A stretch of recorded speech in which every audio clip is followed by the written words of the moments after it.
Loss leaves the Ducks fighting uphill with a thin resume and a dangerous trip to Washington still looming. It's simple. Win or watch the playoff dreams slip away. I'm Maggie Crane. This is the story of the one. As a custodial supervisor at a high school, he knows that during cold and flu season, germs spread fast. It's why he partners with Grainger to stay fully stocked on the products and supplies he needs, from tissues to disinfectants to floor scrubbers. Also that he can help students, staff, and teachers stay healthy and focused. Call 1-800-GRAINGER, click Grainger.com, or just stop by. Grainger, for the ones who get it done. At Audion Hearing, our mission is simple: to make better hearing affordable for everyone. This Black Friday, enjoy exclusive savings on our high-quality rechargeable hearing aids. Clear, comfortable, and ready to use right out of the box. And here's a study worth hearing. Research shows that wearing hearing aids can reduce your risk of dementia by up to 61%. Join over 1 million happy customers and shop Black Friday deals before they're gone at audionhearing.com. That's AUDIEN hearing.com. This winter, move and be moved in the Mazda CX-5, the smart choice for those who expect more. With standard I-Active all-wheel drive and advanced safety features, the CX-5 delivers confidence and control in every condition. Inside, you'll find a redefined high-quality interior designed for comfort and connection, because there's more to a Mazda. Celebrate the season during the More to Move You winter sales event. Lease the Mazda CX-5 for $229 a month and make every drive feel like a gift. Visit your local Mazda dealer or MazdaUSA.com. Football season is here, and just like winning teams, your engagement should be all about the best. So if you're ready to pop the big question this season, why not visit the experts at London Jewelers? With top-notch professionals and cutting-edge technology, London Jewelers can help you select or even design the absolute perfect ring. So whether you're starting over or starting new, let the professionals at London Jewelers be a part of your journey. Visit any one of their convenient 6 locations across New York and New Jersey. London Jewelers, serving you and your family since 1926. Listen up, football fans. You won't want to miss this. Right now, new Bet365 customers bet $5 and get $150 in bonus bets, win or lose. So you could turn that $150 into something bigger when you bet on money line, spread, totals, player props. $150 in bonus bets when new customers bet $5. I know where I'm going to bet from now on. Download the app today and see why it's never ordinary at Bet365. Gambling problem? Call 1-800-GAMBLER. 21 plus only. Must be physically located in New Jersey. T&Cs apply. In-app only. Operating engineers Local 825 are the men and women who make our region move. So whether it's roads, bridges, or our favorite team stadium, they build and maintain the critical transportation, water, and energy infrastructure we rely on. That's why their advocacy organization, ELEC, the Engineers Labor Employer Cooperative, fights for those priorities every day. That's ELEC, representing the signatory contractors and the hardworking men and women who build both New York and New Jersey. You can't count on much these days, but you can always count on Sundays with the NFL on CBS and Paramount Plus. Watch your local NFL game live every Sunday this season, all the way through the AFC Championship game. Visit ParamountPlus.com/NFL to get started today. The holiday season is upon us, and at Nielsen Auto Group, our Morris County dealerships have some extra special holiday offers, all within your reach, because we give you the credit help you need. With 7 stores to choose and the brands you love: Jeep, Chrysler, Dodge, Ram, Fiat, Chevy, Mitsubishi, Nissan, Infiniti, and Ford. We have millions to lend. At Nielsen Auto Group, we have only one goal: to get you in the new car, truck, or SUV you've always wanted. Fast, easy, and hassle-free. Don't let credit problems put a damper on your holidays. Get into a new vehicle and drive happy this holiday season at Nielsen Auto Group. Shop us online and see what we have in store for you. Just go to NielsenAutos.com. That's NielsenAutos.com. The credit help you need, the brands you love. Make this a holiday to remember with super low lease payments. At Nielsen Auto Group, fun is in the driver's seat. Here we go. Count on Sundays with the NFL on CBS and Paramount Plus. This is incredible. Watch your local NFL game live all season long. And he's in for a touchdown. Visit ParamountPlus.com/NFL to get started today. Out here in the middle of these acres, it can feel like you're the only person on earth. That's how it feels when you're struggling with your mental health. But you don't have to feel alone. Find more information at loveyourmindtoday.org. Brought to you by the Huntsman Mental Health Institute and the Ad Council. Cloudy skies, high 53. Weather brought to you by Staples. Have an easy holiday at Staples. Save on top tech and gaming gifts, shipping supplies and services to get your packages there safely, even custom cards and wrapping paper. Staples. That was easy. Get the scuttlebutt on your favorite team, the Fan, on the Odyssey, iHeart, and TuneIn apps.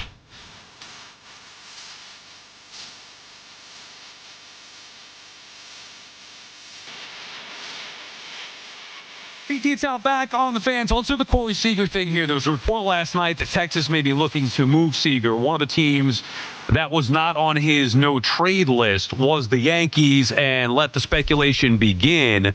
I don't know if it was Talking Yanks. Was it Talking Yanks who had the proposed deal of Austin Wells? What text did I send you guys last night? It was that the Volpe, Rice? Yeah, exactly. Wells, Rice, and Volpe for Seager. I mean, to me, that's not even enough, honestly. But would you do that? Take on how hard would you be going after Corey Seager? I'm not interested at all. What? And it's got nothing to do with wanting to hang on to Wells or Volpe. Okay. Obviously, I love Ben Rice. You know that, but. I mean, to get a stud, you got to give up a stud. He's not physically reliable anymore. Doesn't this kind of feel a little bit like Mike Stanton? So let me lay it out for you. In 2021, he missed 60-plus games. In 2022, he played the entire season just about. But the next season, he missed 40-plus. And then in 2024, he missed 40. And then this year, he's missed 60. And this year, he's had 2 DL stints due to his hamstring. In 2023, he missed 31 games, hamstring. In 2019, hamstring.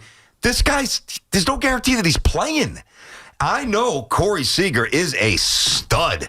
I mean, 2-time World Series What about MVP. if you move to third base? I was reading John Harper for my colleague over there, our buddy Harp. Love Harp. And he was talking about maybe the Mets going after him and having him play third. Why couldn't the Yankees have him play third? Okay, they could. So now I'd be a little bit more open to this. So that means getting the $16 million this year and next year off the books for McMahon. Like, I've got to look at this from 2 points of view. And I'm less concerned about giving up. I want to win, damn it. I screw the prospects. Right. I'm tired of this. So I'll trade whoever you want if it's the right player. I like just so everybody knows that now. Schoolboy, whatever. It doesn't matter. Skeens, take whatever you want.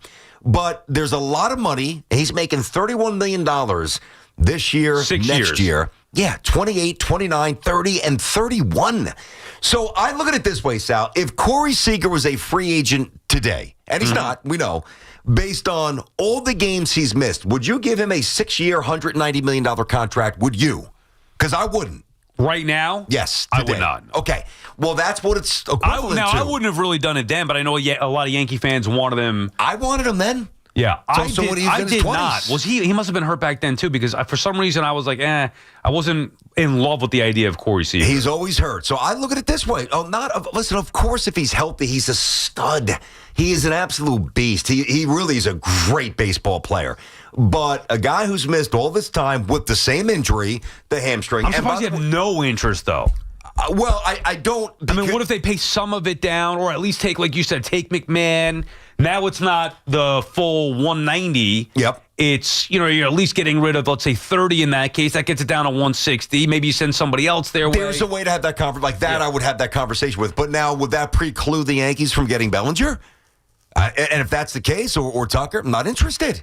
Dude. This cannot be the only offseason. Dude, he's always hurt. I know, but he changed it even for 100 games. Always hurt. 100 games. I'm not interested in 100 games. Oh, why not? Not for guys. He's got 6 years, 195 to go on his contract. Everybody's got the love affair with John Carlos Stanton, who does the same thing, and he can't even at least play the field. Seager in the postseason. Yeah, but what he can do in the field. Yeah, but Sal, when did the love affair ended years ago with Stanton? That's the point. Like, maybe I'm just preemptively trying to get ahead of a similar situation. Now, he's a better athlete, even when Stanton was 26, whatever he was with the Marlins.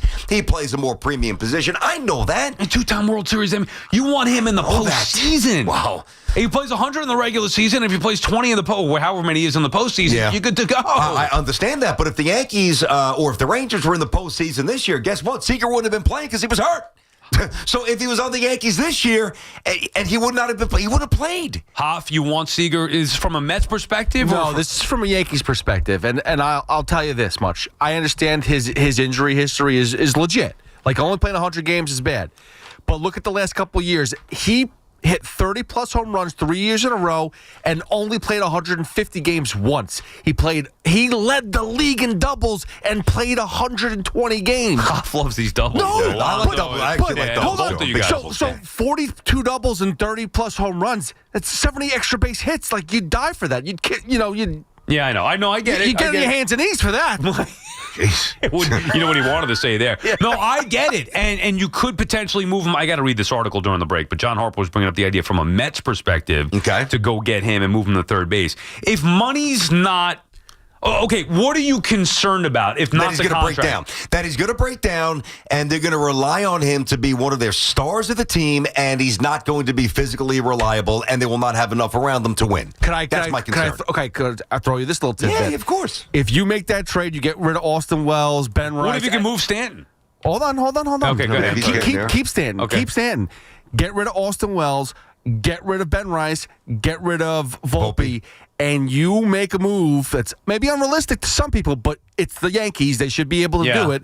Bring in JT Realmuto as catcher and Pete Alonso at first base. You tell me, look around the diamond, you tell me that's not an unbelievably juggernaut of a team. I don't love it. I really don't. First of all, Realmuto's 35. Now is pop 34. They are going to need a catcher, though. He's going to be 35 next year, right? 34. He's 34. Right? He's mid-30s. What season is it going to be? He doesn't hit the way he used to. And I was digging on Realmuto the other day, so I'm very well aware. His pop time and his defensive metrics are outstanding, 90-plus percentile. I'd take him. I would take him 3 years ago. He doesn't hit the way he used to. Hold on, let me ask you a question. You're talking about a 1 year deal. He'll be 35 this year. 1 year deal of JT Realmuto. I'm not saying sign him to a 5-year deal. Austin Wells hit 20 home runs. He batted 200. What did he bat last year? About 215, 220. Okay, sorry. JT Realmuto hit 257 and put 12 in the seats. Okay, I'm fine with that. And what's Realmuto's contract? I mean, 1 year deal. Okay, but what is it? What are you paying him? 15, 20? Who cares? No, 1 year deal. By the way, Hoff, I don't care. I just have to care because I know that the Yankees care. I don't want to care. But then that's the big issue. I promise I don't want to. What Hoff is laying out should not be, when we talk about the Mets and Yankees, nothing should be unrealistic, but we get to a level where we do have to dial it back at least a little bit, but they really should both. Why is it not realistic for the Dodgers? Why do the Dodgers go do whatever the hell they want? And the Mets and Yankees are trying to compete with the Dodgers, aren't they? New York is second citizen to L.A. now? Come on. Yeah, we are. Well, but that's bullcrap. I agree, but that's the reality. Especially from a Yankees perspective. The Mets still have ways to go. Financially, they don't. They're right there with everybody else. Yeah. But they have ways to go to build themselves into the sustained winner. Brian Cashman nailed it. We weren't good enough last year, so we need to do what we did last year and then get better. That's the idea. Yeah, you're the Yankees. Start acting like it. Get a player from Japan. Go get Corey Seager. Bring back Bellinger. Still add on top of that. Trade some of the younger guys. Go get Quan Bill. How about you build a team, a lineup? Okay, so now if you do all this, now this is part of the consideration. It's not centrally on my mind, but it just popped in now, obviously, so it's not central, but you've got to think about everything. So we think Skeens will eventually get dealt, correct? Yeah. Okay, we think, it could not happen for 2 years, though. No, I know. But if you trade Wells, not that Volpe's going to get you Skeens, and Rice, and you give up whatever it would take to get Seager, well, now you're a little diminished in your ability to I'm just saying that's low on the list. I'm trying to be responsible. I don't think it would. I honestly don't believe it would take that much. Now, to get Skeens? No, to get Seager. Okay, gotcha. And I don't value if they don't eat money. But that's my point. So then they're going to need the prospects. They're looking to get rid of the salary. I know they are. So they're not going to eat money, which should make it then less players going that way. That's true. That's a good read on that. And Volpe, Wells, and Rice are not prospects. They're big league players. I also think Rice is going to be hitting 3, 4, 5. Ben Rice is a masher. Volpe's got problems, and Wells is not quite what I thought. Though he's still 20-something home runs, and he's young, and he's a good defensive catcher. But I'd give him up. I'm not. Well, but Ben Rice he's going to be one of the big. He's kid can hit. But the issue is he doesn't have a position to play. I know. So I'm okay with keeping Rice or with giving up Rice if you had to, but I also don't even know if you have to do that. You're telling me Wells is going to have some value, a cheap catcher with pop. Yeah. Volpe's going to have some value, a cheap second base shortstop with potential. Take a high A arm that's number 7 or 8 on your prospect list. I'm not saying that there's not a way to do it. I guess my philosophy has changed. Or even, by the way, even if you had to give up Dominguez instead of Rice, I wouldn't want to give up Rice. Of all the names, I know, but I don't think you would have to in that situation. Seager? If you're right, then I'm more amenable to it. All I'm saying is my philosophy has shifted. I am done, even when the Knicks used to do this with Marbury and all, I am done chasing players who I believe best years are behind them and who are not physically reliable. And by the way, have big numbers attached to their contracts. Nobody has to tell me that if Seager's the opening day shortstop, for the Yankees, that he's going to be a stud. He hits, he runs, he fields. He's just he does it in October. He's a stud. He's going to be 32. You think he's got a lot more baseball, or his best baseball in the rearview mirror? But if I believe it's the latter, and I'm worried about that. But if he gave you his best years or 2 more peak years, 2 out of the next 3, yep, you could win a World Series. Yeah, you could, and that's it's worth a flyer. That's the rub there. It's worth a flyer. It would be an absolute. It would be. Would you rather have Bregman at whatever he's going to get, or Seager at his 6 for 185 or whatever it is, or 190? If it would take Rice, that's a good question. If it would take Rice to get Seager, and I think you're right, it probably wouldn't because they want to get rid of the money. But if it would, then I would go for the Bregman because you're buying Bregman and you're keeping Rice. Like you don't have to give up Rice to get Bregman. You just buy Bregman. How about one or the other then? Now, I think Seager's the better player. The problem He's is definitely better. Okay, but the problem is Bregman plays. So correct. Okay, but either way, you have to take it. There are nobody's perfect. I mean, the Yankees used to be pretty close to being perfect. But even then, they would stupid moves that have gotten them from being incredibly imperfect. But they would take chances, or it's lack thereof. The Yankees don't take chances anymore. They should have signed Seager in the first place years ago. They could have done that. They didn't want to. Oh, you don't want to trade Volpe, keep him. You could have traded Volpe for Luis Castillo. Like they could have had different iterations of this team, and they chose not to do it. Their biggest issue is not spending poorly. Their biggest issue is relying on the young players, and they come up and they don't do anything. They don't come close to what they were supposed to do. If Volpe was doing what he was supposed to be doing by now, we wouldn't be talking about Corey Seager. You'd have a leadoff hitter. If Dominguez was, in fact, a Martian, we wouldn't be talking about potentially trading him or platooning with Spencer Jones. You get there's a theme here. Austin Wells, same thing. If he were actually performing to the level consistently like we thought he was going to, we wouldn't be having the conversation about him needing to be traded potentially or just not living up to his potential. Yeah, but think about this. You're talking about like the chances that the Yankees need to take. Like I actually see it the other way in terms of when the Yankees were at their apex in terms of the most recent dynasty. I don't mean the 70s, obviously 96 through whatever. They really didn't take chances. Like they would, okay, you want to trade David Wells for Clemens, pissed off some Yankee fans in the moment, but at least you had Pettit, you had Cone, you had other established pitchers. So it was fairly risk averse. Even if it was a bit of a push, it wasn't a big deal. To me, like when you talk about the risks, getting Stanton, who you knew would not age well, other risks here, that the Hicks stuff and buying out the years of giving him the extra contract, which was stupid, taking a flyer like Gallo, those are risks. I think that the Yankees are at their best when they didn't take risks. This is a big risk. Bregman only played 12 more games than Seager last year, too. So how about that? I understand that, but when I talk about that's why. Overall, though, he stays healthy. That's what I'm saying. Like when you look at his injury history outside of 2022, which is the outlier when Seager played 151 games in succession, 23, 24, 25. He missed 40-plus games. He missed 40. He missed 60. That's a lot of times your name's not in the lineup. Sports Talk on the Fan, presented by Paramount Plus. Now streaming on Paramount Plus, it's the return of the Landman from Taylor Sheridan, co-creator of Yellowstone. Academy Award winner Billy Bob Thornton is back, featuring Academy Award nominees Demi Moore, Andy Garcia, and Sam Elliott. Landman, new season now streaming only on Paramount Plus. It's Evan and Kiki. Afternoons on the Fan 101.9 FM. Over and over again, the Giants have leads in the fourth quarter. Whether it's a double-digit lead or a 2-point lead, the Giants have leads. It's on the defense to make plays, and I'm starting to hear the defensive players themselves get frustrated that Shane Bowen is not putting them in positions to have success. Listen to Evan and Kiki on demand on Apple Podcasts, Spotify, or wherever you get your podcasts. FanDuel Friday is turning it up with NBA Happy Hour every Friday from 6 to 7:30 p.m. Eastern. FanDuel is dropping limited time specials to get you in the zone.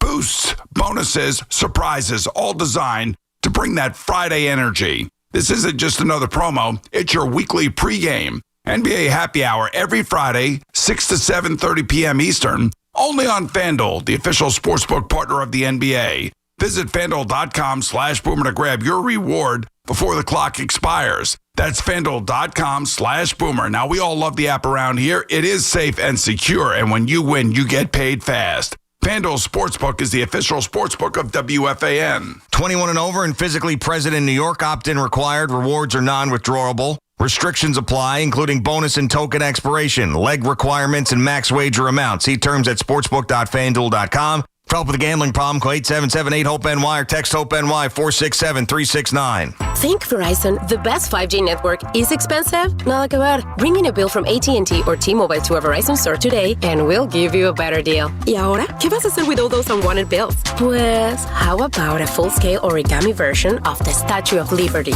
Fuera de broma. Bring in your AT&T or T-Mobile bill to your local Verizon store in New York City today and we'll give you a better deal for you and tu familia. Rankings based on RootMetrics Root Score Report dated 1H2025. Your results may vary. Requires postpaid consumer mobile bill from T-Mobile or AT&T dated within the past 45 days. Bill must be in the same name as the person redeeming the deal. Additional terms apply. Are you fans? It's football season, so make sure you catch all of the Scarlet Knights gridiron action this season on WFAN. Scarlet Knights football is presented by RWJ Barnabas Health, the official healthcare provider of Rutgers Athletics. Let's be healthy together. No one sells more Lexus vehicles in New Jersey than Ray Catino Lexus. Get into the holiday spirit during the Lexus December to Remember sales event. Unwrap exceptional offers at all models, including the all-new GX and TX at Ray Catino Lexus of Freehold and Ray Catino Lexus of Monmouth.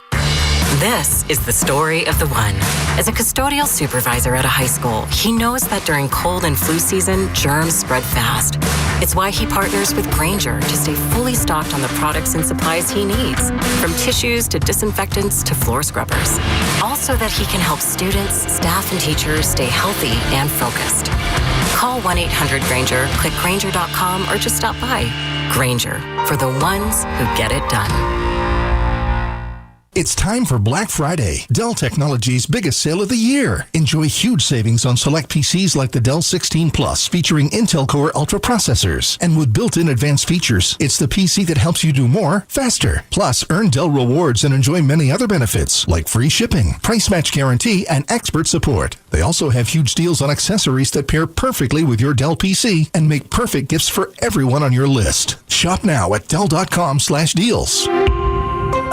Our friends at Town Fair Tire remind you that at Town Fair Tire, you always get the guaranteed lowest price on name brand tires from Connecticut to Maine. Nobody beats Town Fair Tire. Nobody.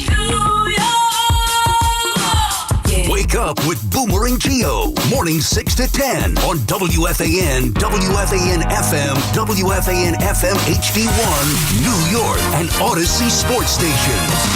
WFAN Sports Flash. Good afternoon at 12:01. I'm Andrew Bogish. Your Sports Flash is sponsored by Chef IQ. Precision cooking, effortless results, ChefIQ.com. And by Ray Catino Mercedes-Benz of Edison. Despite being on the practice field all this week, Jaxson Dart will miss another game. So Jameis Winston starts again Sunday in Detroit. Hopefully, Jameis fares better than Josh Allen did last night. The Bills QB sacked a career-worst 8 times, hit 4 others in a 23-19 loss in Houston. Allen also throwing 2 interceptions. His Bills are now 2 games behind those Patriots in the loss column for first in the AFC East.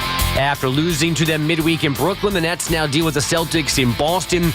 This is an NBA Cup game. The Nets need to win to remain alive in Group B. Coverage beginning at 7:20 on our FM side, since Rutgers men's basketball is on 660 tonight. That's a 6:30 tip with Central Connecticut State.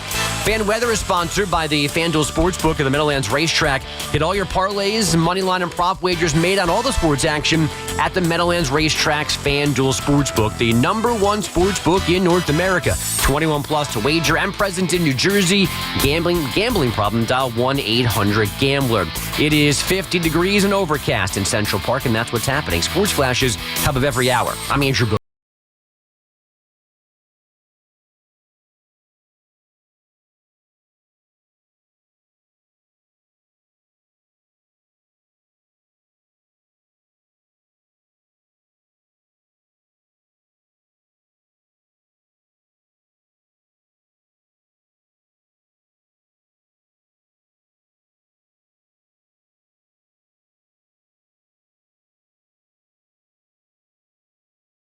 this Sunday, going out there with Kafka and seeing what type of play calling Kafka would do with Dart back under center. Unfortunately, BT, 2 hours later, the news comes out Dart did not, in fact, clear protocol. You just heard Bogusch mention it, so it will not be Jaxson Dart under center on Sunday as the Giants take on the Lions, and that's disappointing because really he's the one thing that we want to watch in New York football. That's it. I mean, at this point, yeah, from a Giants perspective, for sure, lesser, much lesser extent how Abdul Carter bounces back. But yeah, Dart's the show. It's going to stink. There's unlike most of the Giant issues this year, there's nobody to blame. It's not like the Giants medical staff messed this up. It's not like Dart's being soft. It's the NFL protocol. I mean, Dart's the exact opposite of soft. These kid's an absolute beast here. So you know he wants to play. Maybe, I was going to say maybe the Giants are being prudent here, which would not be a bad thing. But again, it's run by the NFL when it comes down to protocol. So right, I can see if he were cleared and they didn't want to play him, but he was not cleared, so he can't play. Yeah, so I can't even go there. Listen, the NFL for decades, I mean, stuck their head in the sand, and that's why you get a lot of horrific stories where, people take their own lives and they do these heinous things because their brain does not function the way it once used to. And that is because of CTE and a lot of brain trauma. And they're vigilant about this. They're not perfect. It's not easy. It's like a hamstring or an ACL. The brain's impossible to gauge. So err on the side of caution. And good for them. We're just going to miss seeing him play. It stinks. Yeah, and now you look at it. So if Dart's going to be out this week, obviously, which he is, you got New England, Washington, Vikings, Raiders, Cowboys, 5 games left if he could get healthy enough to take on the Patriots on December 1st. Is that a Monday night? I think that's a night game, right? It is Monday night, and then they have their bye week. Oh, yeah, okay. And then they close out 2 at home, Commanders, Vikings, and then on a road with the Raiders, and then back home against the Cowboys. So at least you have a few home games there. Yeah. Hopefully Jaxson Dart can come back healthy. I would expect that he would play next week just because it felt like he was close this week. Me too. But who the hell knows? Yeah, I'm with you. And then we obviously talked a lot about the baseball stuff from Brian Cashman yesterday to the report about Corey Seager being made available by the Rangers. I almost said the Texans. Obviously, the Texans beating the Bills last night. But you saw the Rangers letting him available or potentially making him available. Should the Yankees get involved, maybe the Mets as well, that is where the conversation has turned. I want to get into the Ottavino stuff. We'll do that later. His scathing comments on Carlos Mendoza, some other interesting stuff that Adam Ottavino said on his podcast that we could react to. Obviously, Nick Costos will be on this hour to get you everything you need to know about Week 12 in the NFL. Perfect Parlay Pick segment in the 1 o'clock hour. So a very busy show. BT and Sal on the Fan. Our friends at Town Fair Tire remind you that at Town Fair Tire, you always get the guaranteed lowest price on name brand tires from Connecticut to Maine. Nobody beats Town Fair Tire. Nobody. Max is in Manhattan. What's up, Max? BT and Sal. How's it going? First time, long time. Nice, buddy. What's going on, man? Thank you for getting me through the workday. I appreciate it. You got it. Helps. Means a lot. Thanks, pal. I want to talk about the Yankees, chase for 28, 365 days a year, As much as I would love and want Bellinger back, I'm saying the Yankees don't need to resign him. I believe the offseason extremely successful if they get 2 names. You ready? Mm-hmm. The first is Mr. Stephen Kwan. Initially upset with Grisham accepting the QO, but could be for the best because Kwan is probably the best table setter in the league. Career OBP of 350. He doesn't strike out, fights every single at bat, replaces Bellinger's glove, and now Judge finally has a true leadoff hitter in front of him. Okay. He's also under control for the next 3 years. Now, by the way, Sal brought up Kwan months ago, even last year, so he's been on this for a long time. At the deadline last year. Yep. Yeah, and also Spencer Jones, unfortunately, does not have a spot on the team. Deal him and others now before it's too late. Yeah, I mean, you don't know, and thanks for the call, Max. I would look to be aggressive in trying to trade some of those young guys, similar to what we talked about with the Mets, trying to get, there's a glut of guys that is like, yeah, this guy may be good. I don't know. This guy may be good. I don't know. Well, the Yankees have that in particular with Spencer Jones and Dominguez. They both can't be here. There isn't enough room for them both to be here, nor would I want both of them here. So you could keep one, trade the other, and if you could get Kwan, now you're really set up nicely atop the order. You put him in left field, Gold Glove defense, a contact hitter in front of Aaron Judge. I think Kwan will be a better offensive performer. Who wouldn't be having Judge hit behind them? So I think that's the perfect move. But I also think that would be in addition to bringing back Cody Bellinger. Well, let me ask you this, and I like the Kwan thing as well. And yeah, there's no way Jones and Dominguez are both on the team next year, unless they don't get Bellinger or Tucker. Then maybe they I don't know. I still don't see them being on the team next year. You're gonna have to trade one of them. And I'd probably go with Jones because he's 25, and I think Dominguez has a little bit more, whatever. But have we overstated, like, the urgency? Like, it's been positioned, and I'm guilty of this as well. I'm legitimately asking you the question. Any Yankee offseason without Bellinger is being positioned as an unmitigated failure. Mm-hmm. Let's explore that a little bit more. Yeah. Is we there talked any about it the other chance day. that's not true? Oh, okay. We talked about it the other day. Show me the path to where the Yankees have it's gotta have Tucker, no? If not Bellinger? Well, how are you getting better this offseason by losing Bellinger, a guy who could play multiple positions for you and play them well? When even if it's okay, so say no Bellinger and you get Tucker, well, that would take out Quan. I don't think you're getting you can't get Tucker and Quan. Well, no, I agree with that. And in those scenarios, you still have. Jones might be able to play some center field. Dominguez can't. Quan is not a center fielder. Tucker's not a center fielder. Agreed. So where's your center fielder? It's Grisham and maybe Spencer Jones in center field if no Bellinger. Yes, again, that's why I'm saying let's flush through it. I'm not convinced that there is an alternate universe where the Yankees whiff on Bellinger and was sitting here saying, wow, what an amazing offseason. All right, Grisham would be your guy. He'd be your center fielder, and you could bat him. I'm just saying that's it. That's the Yeah, but if you do go and then get Quan, at least now Grisham's not batting first, something that you put him in the 7th spot, which is obviously much more ideal. You would have Caballero for the entire season. I'm just thinking out loud. I'm not saying he's a star, but a different element of speed. He could play. You can get Seager. I'm not into. I know, Seager but if you don't have Bellinger, you want Alonso? No. Okay. How you getting better then? These days, huh? That's what I'm saying. How you getting better? Well, then I might be more open to a Bregman situation at third base, like a Quan in left and a Bregman at third. And I can live with Rice learning how to play first base. I know he's going to hit. And then, maybe you make a massive trade for Skubal. I mean, and maybe you try to win with just a lights-out, insane rotation. I mean, I guess. I wouldn't be opposed for the Yankees being aggressive with Skubal. I just don't think it's an area of need. And how many more starters do you need? Now, if you want to say that maybe they trade Rodon in another move and shed some of that salary and maybe bring in a useful piece, I mean, I don't see the path for the Yankees having a successful offseason without Bellinger because of his versatility. I'm not saying you can't replace his numbers. I know. He was the one thing that that was different last year. Could put the bat on the ball and play great defense. I know. And again, I'm not trying to, debate myself. I love him. He's a good Yankee. He fits. And he's also a little overrated at this point. I mean, people are talking about him like he's Ken Griffey Jr. Like, you can't move on without Bellinger. And I don't want to. Trust me, I'm not changing my mind. I don't want to move on without Bellinger. But if you guys missed it, last hour, free Odyssey app, catch up. I think there's a chance that he's going to get a 7th year, which I think is ridiculous. I would be stunned if that's the case. Javi is in Silicon Valley, California. What's up, Javi? Javi. Hey, guys. How you guys doing? What's up, man? Hey, I like the idea of you guys mixing sports with mass. I know that a lot of folks that do go to Catholic school after that, they wind up going into the abyss for 20 years after they turn 18. So I'm glad you guys talk about this kind of stuff. That's a generalization. But anyway, go ahead. I would like to see what you guys think of getting Skubal, and who will you trade him for? For who? The Yanks or the Mets? For the Yankees. Okay, just making sure. Yeah, I mean, you pretty much take whatever you want. You want Ben Rice? Take him. You want Spencer Jones? Dominguez? Take him. The only guy you wouldn't trade, and we had this conversation, like a month ago or whatever, would be Schlittler, right? For the rental. Yeah, exactly. Yeah, that's like McLean for the Mets, Schlittler for the Yankees. Those are the ones that are off limits for a rental. I'm sorry, I'm not doing it. I don't have to. The Tigers are going to be. Now, there seems to be a thought. I think Heyman was the last one that I saw this, right, that maybe the Tigers aren't going to move Skubal. The Tigers would be absolute morons if they did not trade Tarek Skubal now. What's the point? Unless they sign him. I'm all for keeping him and then knowing you got to sign him. You're not winning the World Series this year.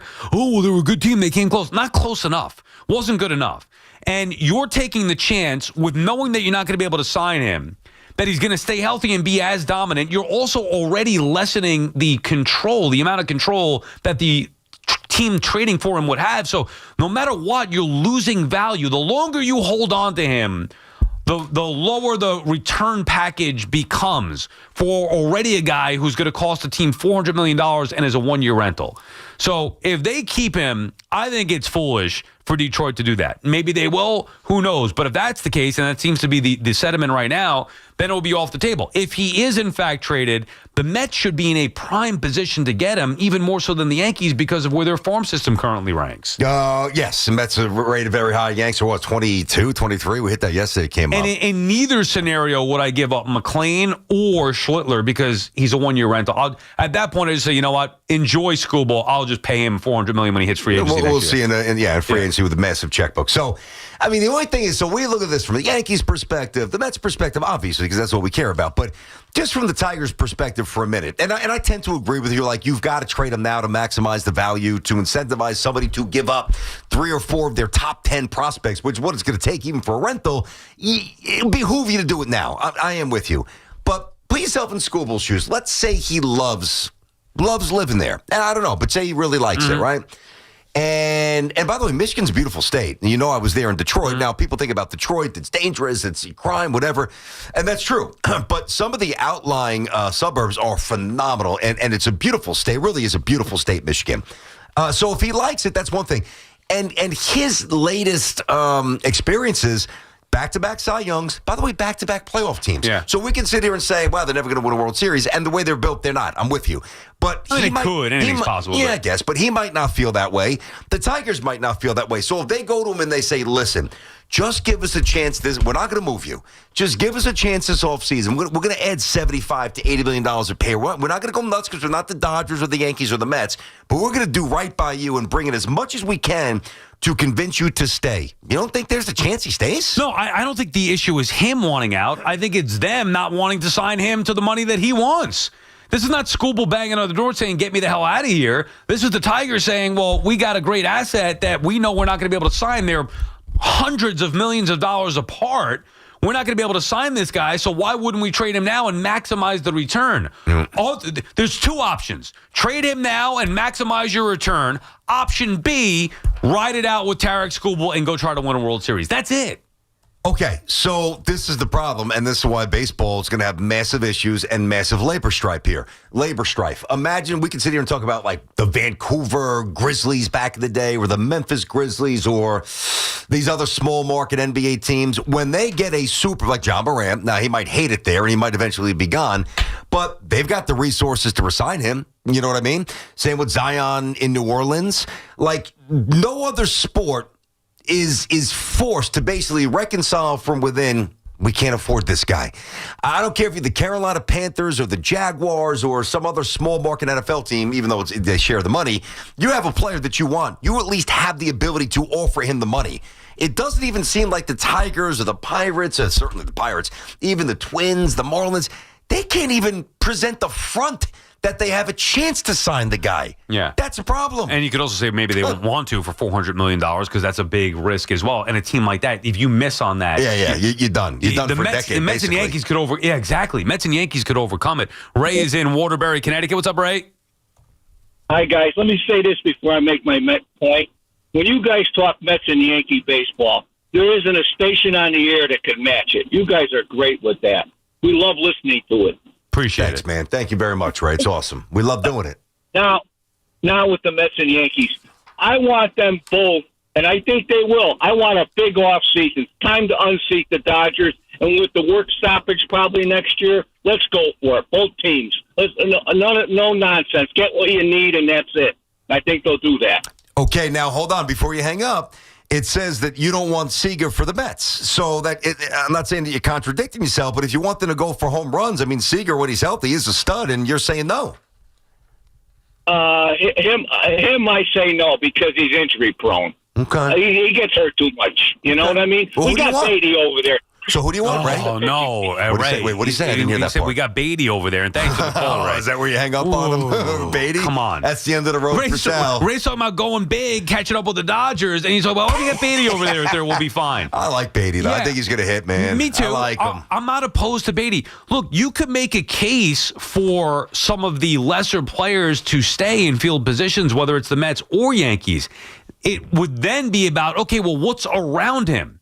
What's the rest of the team look like? If you're telling me Beatty's going to be the third baseman, then I better have a rotation of Skubal and Suarez and a bullpen of Diaz and maybe Williams, and Pete better be back at first base, and you got to get me a center fielder. Like, you know what I'm saying? In that scenario, if they're loaded everywhere else, then I can live with Beatty at third.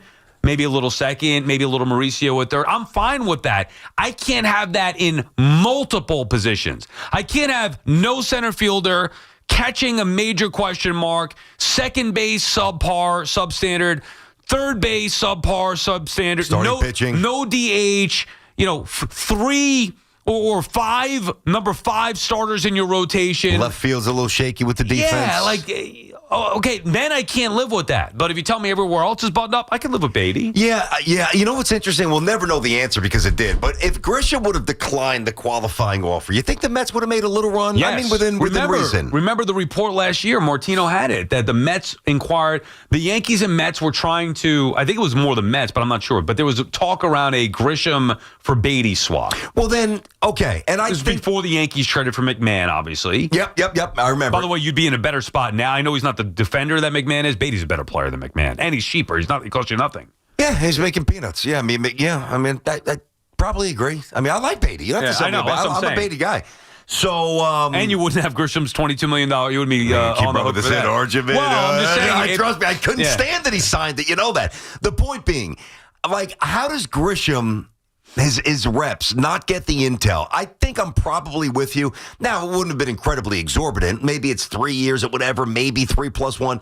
But if the Mets would have been inclined to offer him a contract, why the hell would he signed the qualifying offer? Maybe I did not get an answer on that. Maybe he just loved being the Yankees. Or loved being a Yankee. Loved being with the Yankees. That's possible. That's very possible. Loves the pinstripes. And he's thinking, well, even if it were a multi-year offer, it wasn't going to be $22 million per year. No, but now if you get, say, $60 to $70 million guaranteed in the bank account coming down the pike for however the next couple of years, I probably would have taken, especially the off of a career year, I would have tried to get a 3-year deal.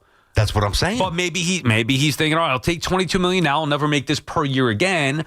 Roll the dice, bet on myself. I'm at Yankee Stadium in a lineup with Aaron Judge again. I could again hit 30 homers. Yep. And maybe somebody will sign me to a 2 or 3 year deal after this. Well, let me let everybody know how professional athletes think. They don't think like us, mere mortals. I could promise you right now, Trent Grisham, as he's doing his off-season workouts, whatever he's doing, as he get ready for the season, he's not sitting there saying, oh, God, I'm probably going to hit 170 again and be a platoon guy in his book, because this is what winners and pro athletes, this is how they're wired. He's thinking, I'm going to smash 30 bombs again, and I'm going to improve some of the areas of deficiency, and I will now put up back-to-back big-time seasons, and then I will go into free agency next year, and I will crush it. Whether or not he does or doesn't, that's his thought process. Right, so our thoughts on Grisham. You're assuming what Grisham is thinking, and I'm in alignment with that. Let's listen to what Brian Cashman had to say last night about Trent Grisham. I'm not surprised. Kind of thought 50-50 going into it. We made the offer. We wouldn't have been surprised if he turned it down because it's a very weak outfield market. But he's behind Tucker and Bellinger, and those will take more time. It was a close call. We made the offer because we thought if he takes it, we'd be fine. If he took it, that we'd be excited that he was coming back because we believe he's capable of replicating what he did this past year. But I wasn't surprised he took it. I wouldn't have been surprised if he didn't take it either. There was one more in there. I don't know if we have it, but he was talking about how he believes in Grisham that all their analytics. See if I saw it. SNY Yankee videos, I think, had it up. I didn't see this one. Oh yeah, dude. What about his defensive numbers? Unless I screwed this one up, there's one more with Grisham where Cashman was talking about his productivity and that something about either the metrics or analytics. Their analytics say that Grisham can duplicate his performance from what he did a year ago. That wasn't just a one-off. We'll have Rami. You have it, Rami? I got to hear this. You can take your time and make sure you get it right. That's fine. Okay, it's all good. Because to me, that's one of the criticisms on the Yankees. Now, if they're right, it looks good. If they're wrong, they get buried. Yeah, well, we're going to find out with Grisham. We'll play that cut when we come back. We'll also get back to your calls here. 888-808-1009, the number to call. Hey, Islanders hockey is here. Grab an ice cold. Islanders just coming off a perfect road trip, right? I just saw that. Smacking the Red Wings, but I think a perfect road trip there for the Isles. So Islanders hockey is here. Grab an ice cold Surfside to enjoy while you cheer on your red hot Islanders on the ice. Surfside is only 100 calories, 2 grams of sugar, and 0 bubbles. So it's easy to sip and enjoy. I know from experience. Love it. First sip with Surfside. It's not a seltzer. It's a Surfside. Official partner of the New York Islanders. Must be 21. Please drink responsibly. Yeah, Isles looking good. What are they, 8-4-1 on the road? I mean, they got 26 points, 2 away from the Hurricanes. They look good. We know that. All right. Operating engineers local 825 are the men and women who make our region move, whether it's roads, bridges, or our favorite team stadium. They build and maintain the critical transportation, water, and energy infrastructure we all rely on. That's why their advocacy organization, ELEC, the Engineers Labor Employer Cooperative, fights for those priorities every day. That's ELEC, representing these signatory contractors and the hardworking men and women who build New York and New Jersey. The Emirates NBA Cup is on WFAN. Is up, and it's in, and the Nets have the lead. The Nets are going to Beantown, taking on the Celtics. 7:30 tonight. The home of Brooklyn Nets basketball is The Fan. 101.9 FM and always live on the free Odyssey, TuneIn, and iHeartRadio app. Embrace the spirit of the season during the Mercedes-Benz Holiday Love Celebration and make dreams come true at Mercedes-Benz of Edison. With over 500 vehicles to choose from, you'll find the perfect holiday gift for the one you love. Celebrate the season in true luxury at Mercedes-Benz of Edison. DreamWorks Water Park at American Dream. Just minutes from Manhattan. Over 40 rides, record-breaking slides, and the world's largest indoor wave pool. Tickets start at $59. Book your visit today at AmericanDream.com. Sunday no longer a fun day? We've got specialists for that. Walking the dog, unleash, knee pain. We've got specialists for that. With 45 Castle Connolly top doctors, Orland & Cohen specialists are considered among the best in the nation by their peers, which can mean a better outcome for you. From Staten Island to Southampton, our network is open 7 days a week, so you can feel better faster.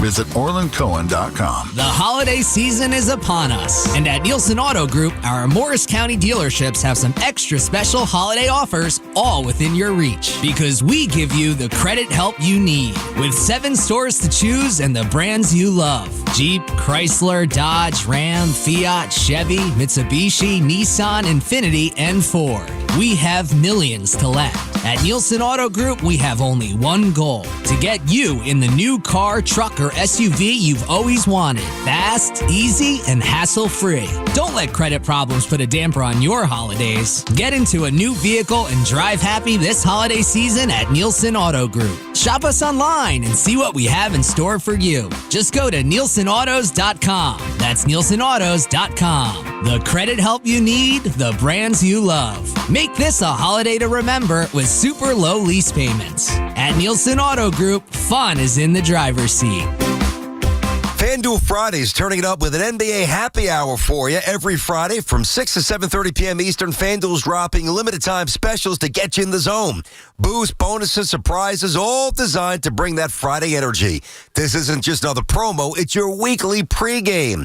NBA Happy Hour every Friday, 6 to 7:30 p.m. Eastern, only on FanDuel, the official sportsbook partner of the NBA. Visit FanDuel.com/BT to jump in and get your reward before the clock expires. That's FanDuel.com/BT. We love the app around here. It's safe and secure, and when you win, you get paid right away. FanDuel's the official sportsbook of WFAN. 21 plus and physically present in New York. Opt-in required. Rewards are non-withdrawable. Restrictions apply, including bonus and token expiration, leg requirements, and max wager amounts. See terms at sportsbook.fanduel.com. And for help with a gambling problem, please call 877-8-HOPE-NY or text HOPE-NY. Sullivan Papain is one of New York's best personal injury law firms, according to U.S. News and World Report. As general counsel to the New York City Firefighters Union, Sullivan Papain is New York's team, fighting for New Yorkers and our city's bravest. Sullivan Papain is also a proud sponsor of the St. John's Red Storm. Grab your Johnny's Rally Towel and get fired up with Sullivan Papain at every St. John's home game this season at the Garden. Find Sullivan Papain online at triallaw1.com. That's triallaw1.com. Remember the name, Sullivan Papain. Hi, I'm I'm Michael from the Warren Treaty. You know the jingle. Now discover the facts about Ozempic, a GLP-1. Only Novo Nordisk makes FDA-approved Ozempic. Learn about the real thing. Talk to your healthcare professional today. Call 1-833-OZEMPIC or visit Ozempic.com to view the medication guide and to learn more about Ozempic. Semaglutide injection 0.5 milligram, 1 milligram, and 2 milligrams.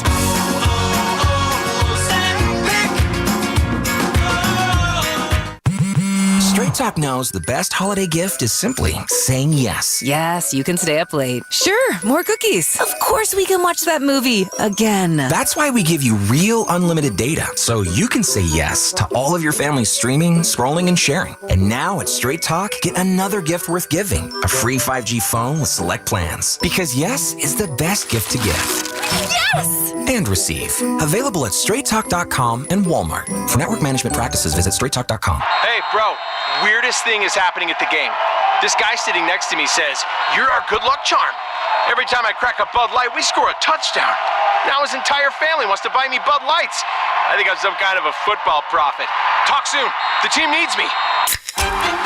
Anything for Bud Light, the official beer sponsor of the NFL. Stock up today.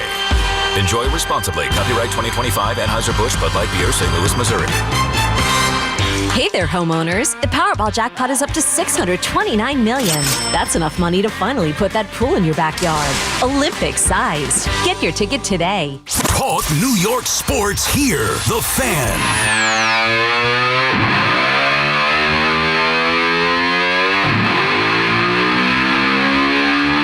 Yeah, you know who that is? Little Crew.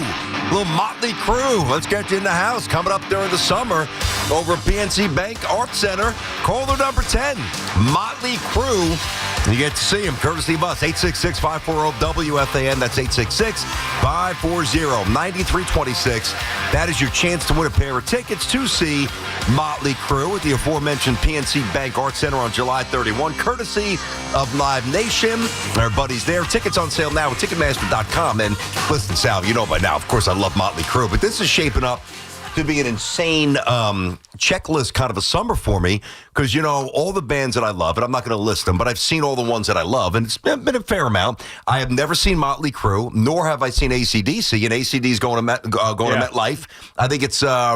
Is it August 25th or September? Either way, during the summer. And now I got the Crew coming, who I also have never seen, so I will check off two of my all-time favorites in the next year. That's awesome. Yeah. Most of my all-time favorites either stopped going on tour or, passed away. Like, I'd love to see Tupac, but he's no longer with us. I would have been going. I don't know. I haven't seen Eminem in a while. Can you get his ass on tour? I'd like to see that. I saw Eminem. And by the way, Hoffman, where'd you see? Detroit. Yeah. In Detroit, you've seen him? Detroit, at the Palace of Auburn Hills. I've seen him plenty of times, but I just want to see him again. I haven't seen him in a while. Yeah. Hoff's going to Detroit with the Giants, obviously. Maybe you run into Slim Shady, Hoff. I didn't even think about that. Hey, you booked Sidney Sweeney. Can you get us Slim Shady? Can you get us Eminem, maybe? Maybe I'll meet him at Mom Spaghetti. Yeah. I don't think he'd be a good interview. Eminem? I think he's a legit Lions fan. Yeah. Well, yeah, I know he is. So if you want to do 20 minutes on the Lions, maybe he'd be interesting. I do like 5 minutes on the Lions and then the rest on his life, maybe. Yeah, I feel like he's very monotone. I feel like Eminem in a form where he can't curse and be Eminem. Yeah. I don't know. Maybe I'm selling us short. We could probably pull some good stuff out of him. I think we'd actually. I don't need him to rap. I mean, I just want to talk to him. I know. You know what? I don't even need to get him on the show. Hoff, if you meet him, just can maybe like FaceTime me, and then I can be like, "Yo, Slim, what up? I'm your biggest fan." If you answer the FaceTime, unlike with Matt Ryan. Yeah, I know. Tiki FaceTimed me once. You remember that? I remember hearing about that. FaceTime me in the booth with Matt Ryan. Right? Yeah, it wasn't. I don't know what happened. I didn't pick up. You didn't. You didn't answer it. Yeah, I don't know where I was, and then he sent me a nice, a video message. But yeah, missed opportunity. Story of my life. Missed opportunities. BT and Sal on the Fan. 888-808-1019. Jim is in Warren. What's up, Jim? Yeah, good morning, guys. You guys do an excellent job. I've been listening since day one. You got a great show. Thank you. I had a question before I make my sports point about one of the 3 RQs you did last week about the soup. Now, I know you guys have some Italian in you. No escarole and beans or pasta fagioli? Little Bossa Azul's okay. The escrow, I'm not a big escrow guy. No, not. My dad likes that. He's actually Irish. My mom's Italian. There are certain things like broccoli rabe. It's too bitter. I don't love all things Italian. I've got not everything. Pasta Azul, I don't even remember having it. I just remember everybody saying it. I don't remember having, but we talked about Italian wedding soup. That's the best. Yeah. Anyway, go ahead, Jim. Those two are 1 and 2 in my books because I'm 100% Italian. There you go. On my football point, in the NFL, I believe you have like a 3, 4, 5 year window to get it done. And with the Buffalo Bills are going, the Buffalo Bills, that game they blew in Kansas City with like 12 seconds left a few years ago. Oh yeah, they were the best team that year. I agree. That was their year, but they didn't get it done, and now they're starting to regress. And I think the window's closed. I don't think they can do it. Problem is, and thank you for the call, Jim, you can't say a window's closed when your quarterback is Josh Allen. So this team, this version of it might be closed and they need to change it up, but I can't say that the window's closed with Josh Allen, although, we just mentioned Matt Ryan before. We've seen it happen with great quarterbacks where they get close. Maybe you have the year where you're the best team. Maybe you get to the Super Bowl, and even if you have that same quarterback, you can make the postseason again, but it's just never the same. I wouldn't go there yet with Josh Allen and write him off. I'm definitely not writing him off. He is... Or them. Okay, that's a little different, not because of how I feel about Josh Allen. I've said before, like, if I wasn't a Jets fan, I actually think I wish I was a Bills fan because they kind of very similar, like blue collar. I respect it. I don't know if I'd be jumping through tables, and I love Josh Allen. I am a massive fan. Here's the problem, though. They didn't win on his first contract, and now he's got a second contract, which is $600 and $330 million. Now, he's worth it. I'm not saying no, but it's $250 of that, $330 is guaranteed, and he signed through 2030, which is a good thing. But whether it's Mahomes, whether it's him now, even Lamar to an extent, like once you get that second massive contract, you're going to start losing a piece, a linebacker here, a second, although the Bills have multiple tight ends. So it's a tight end here, a safety here, a backup old lineman here. And over time, there's a natural attrition that a lot of times takes you from a Super Bowl team to just below it. And I don't think the Bills have any chance to win the Super Bowl this season. We saw Tom Brady for years take less money to help build out the rest of the roster. Correct. You're going to be in a spot where you probably have to do that if it's paramount that you win a Super Bowl. I just can't say that their window is closed. I know what you're saying. We understand that. We feel it too. We see it. Hey, this was their best shot. They didn't get it done. Now you're screwed. And it's progressively gotten worse for them, which this year is what maybe you thought was going to happen a year ago with Buffalo. Kind of come back down to the pack a little bit. And now we're seeing it happen. I think the next move would be to fire the head coach and just change that up. And then you got to see if you could, catch lightning in a bottle for at least a year. But as long as the quarterback, especially that quarterback, is in place, I can't say that their window is definitively closed. He's the man. I love the way he plays. And by the way, too, that's one of the reasons why I just bring full circle back to the Giants. If you just tuned in, Jaxson Dart will not play this weekend. Ruled out, still in concussion protocol. If you don't know that by now, you probably do. But if not, maybe a few if you don't. That's why I'm still optimistic about the Giants' future because he's making peanuts, relative to what a second contract, if Dart's as good as many of us think he will be, will look like. So you can build out the rest of the roster. You already have some good players that need to be put in different spots with new coaching. And this goes back to something we talked about 2 hours ago on the Free Odyssey app. I do think the Giants could take a nice big step forward next year. WFAN NFL football powered by Verizon. Get your local Verizon store today. Antonio calling from Manhattan. What's up, Antonio? Hey, what's up, guys? How you doing? Good. Good. Again, I want to say that, in my opinion, this is my opinion, you guys have the best show on the fan. So you guys have done a good job. Well, we appreciate that. Thank you. Getting better and better. So basically, look, I've been trying to get to you guys for the last couple of days. So this is my thing, right? So I think the Tigers are in the defensive, because they got to trade this guy, right? Probably, because he's going to walk, right? So basically, we're going to give this guy, we're going to get this guy for for basically top prospects, right? And then after that, we're going to basically pay him $400. So $400 million. Sorry, I got this going to be 30 years old. And then I'm going to have to deal with Scott Boras talking to me in Old English, telling me that Schoolboy is basically a combination of Hamlet and Henry V. So, to me, I don't want to be dealing, with that crap. And also, this thing, look at these pictures. They had really 2 great years like Schoolboy did, kind of. I think the the best example will be Jake Arrieta, for example. You look at Patrick Corbin, look at Francisco Liriano. Oh God, Liriano from the Twins. They had years. School, he was not like this. Antonio, hold on. He has he has 2 good years. No, not 2 good. Buddy, not 2 good years. 2 of the best years we've seen in decades. Right. It's not just a 1-off or 2-off even, Antonio. And thank you for the call. Good stuff as always. Yep. And I don't even disagree with his premise, but I just he's underrating Scooble. Me either. To the point where, Antonio, you made me think of something different. The thought process, and we got into this with Hoff yesterday, but the thought process has always been trade for him now and sign him after the year. Yep. But why not trade for him now and take your shot to go win a World Series now? And if you don't sign him, let him bounce? Yeah, I mean, the idea of committing. Now, I want Scooble here long term, but do you really think that a $400 million contract is going to work out? No, not for a pitcher. I definitely don't. Okay. No, there's no way. Well, no chance. Probably not. Stearns knows that. We all know that, but you want the guy. You want him here. If he hits the open market, somebody's getting paid this year. Framber Valdez, Ranger Suarez, these guys are going to get money. Yeah, they're going to get paid. But Scooble, because he's so dominant, and if he already gave his best seasons to Detroit, you can't imagine he might be able to keep that up for another year or 2, maybe 3 max. Eventually, it's going to start to decline. I know Cole's been a great free agent signing. Max Scherzer was another one. Mm-hmm. But when you start getting to the neighborhood of $400 million, and you're talking about a guy who's already in his 30s. I know. Trust me, it's a real thing. Now, he's so good, you kind of ignore the cautionary flares because he's so different. No, there's gonna be a point when Scooble's contract is a disaster. It's just gonna happen. You want him now, though. That's the catch. All right, Nick Costos, he'll join us when we come back. So he'll take us around the league. Week 12 in the NFL. Let me guess how many bows my partner's gonna take about his Broncos. Probably unlimited amount as he introduces Nick, I'm sure. Who's Hot in Football brought to you by Petro Home Services. Josh Allen, the aforementioned Josh Beast, as he threw for 317, 3 touchdowns in the air, 3 on the ground as they beat Tampa. That was a fun game. Want to save on heating costs? Well, go with Petro. Switch now and get $125 free heating oil with reliable delivery in any weather and live 24/7 service. Count on your local HVAC pros at Petro to stay warm and save this winter. Go to petro.com now. Again, get $125 free heating oil or call 1-888-PETROZERO2. That's Petro02. Use propane. Ask about our special offers. Propane not available in all areas. Let's get to the Odyssey Sports Minute now. Brought to you by the New Jersey Division of Highway Traffic Safety. Make the right choice. Don't drive impaired. This is Maggie Gray with an Odyssey Sports Minute.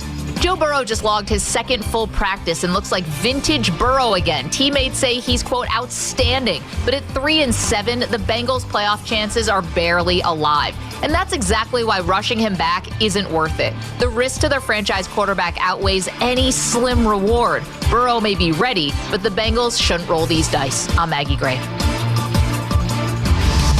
Now that I'm a dad, I can't stop thinking about what would happen to my kids if something happened to me, like losing the house or not affording college. Yeah, that used to keep me up at night too. It's why I finally got life insurance from Ethos. It's 100% online. No medical exams, just a few health questions. I got $2 million in coverage for around $2 a day. I never realized it was that simple. Get your free quote at ethos.com/game. That's ethos.com/game. Rates may vary. Bill monthly. Sample rate 10-year term life policy for a 35-year-old healthy non-smoking male.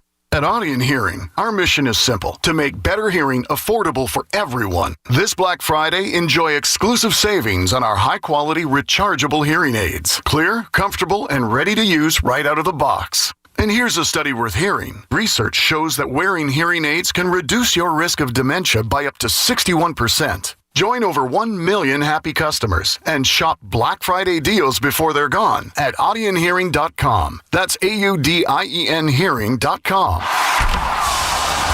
Who's ready to hit the ice? It'll be another exciting hockey season with BetMGM, an official sports betting partner of the NHL.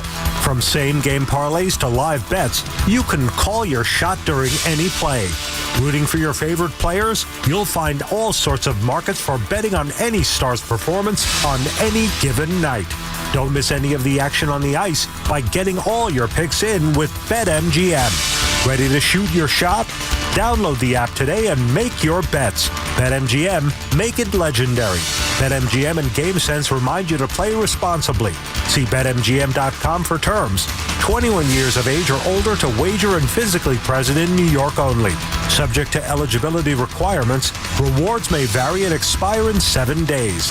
Gambling problem? Call 877-8-HOPE-NY or text HOPE-NY 467-369. This is John D'Agostino from D'Agostino & Associates. It's not easy being an accident victim these days. I mean, how do you choose the right lawyer? The radio, TV, buses, and billboards are filled with law firms making the same old promises, bragging about the same big results. They talk about their proven track record and hope they'll get you to sign on the dotted line. But then what? If a lawyer tells you from day one what your case is worth, please turn around and run. If a lawyer tells you how quickly they'll get your case settled, I beg you, turn around and run. The right lawyer is not a fortune teller. The right lawyer is honest, straightforward, and knows every case is different. He or she will have the experience to get you every dollar you deserve at the right time. So if you want to know your rights and you want to be told the truth, call D'Agostino & Associates today at 888-24-LAW-24. That's 888-24-LAW-24 and ask for me, John D'Agostino, because I've been there and I'll be there for you. D'Agostino Law. Bite back. Move and be moved in the Mazda CX-5, the smart choice for those who expect more. With standard iActive all-wheel drive and advanced safety, there's more to a Mazda. Celebrate the More to Move You winter sales event and lease the Mazda CX-5 for $229 a month. Visit your local Mazda dealer or MazdaUSA.com. You can't count on much these days, but you can always count on Sundays with the NFL on CBS and Paramount Plus. Watch your local NFL game live every Sunday this season, all the way through the AFC Championship game. Visit ParamountPlus.com/NFL to get started today. It's about time delivery worked on your schedule. Same day, next day, or scheduled in advance. However you plan it, the Home Depot delivers the whole job.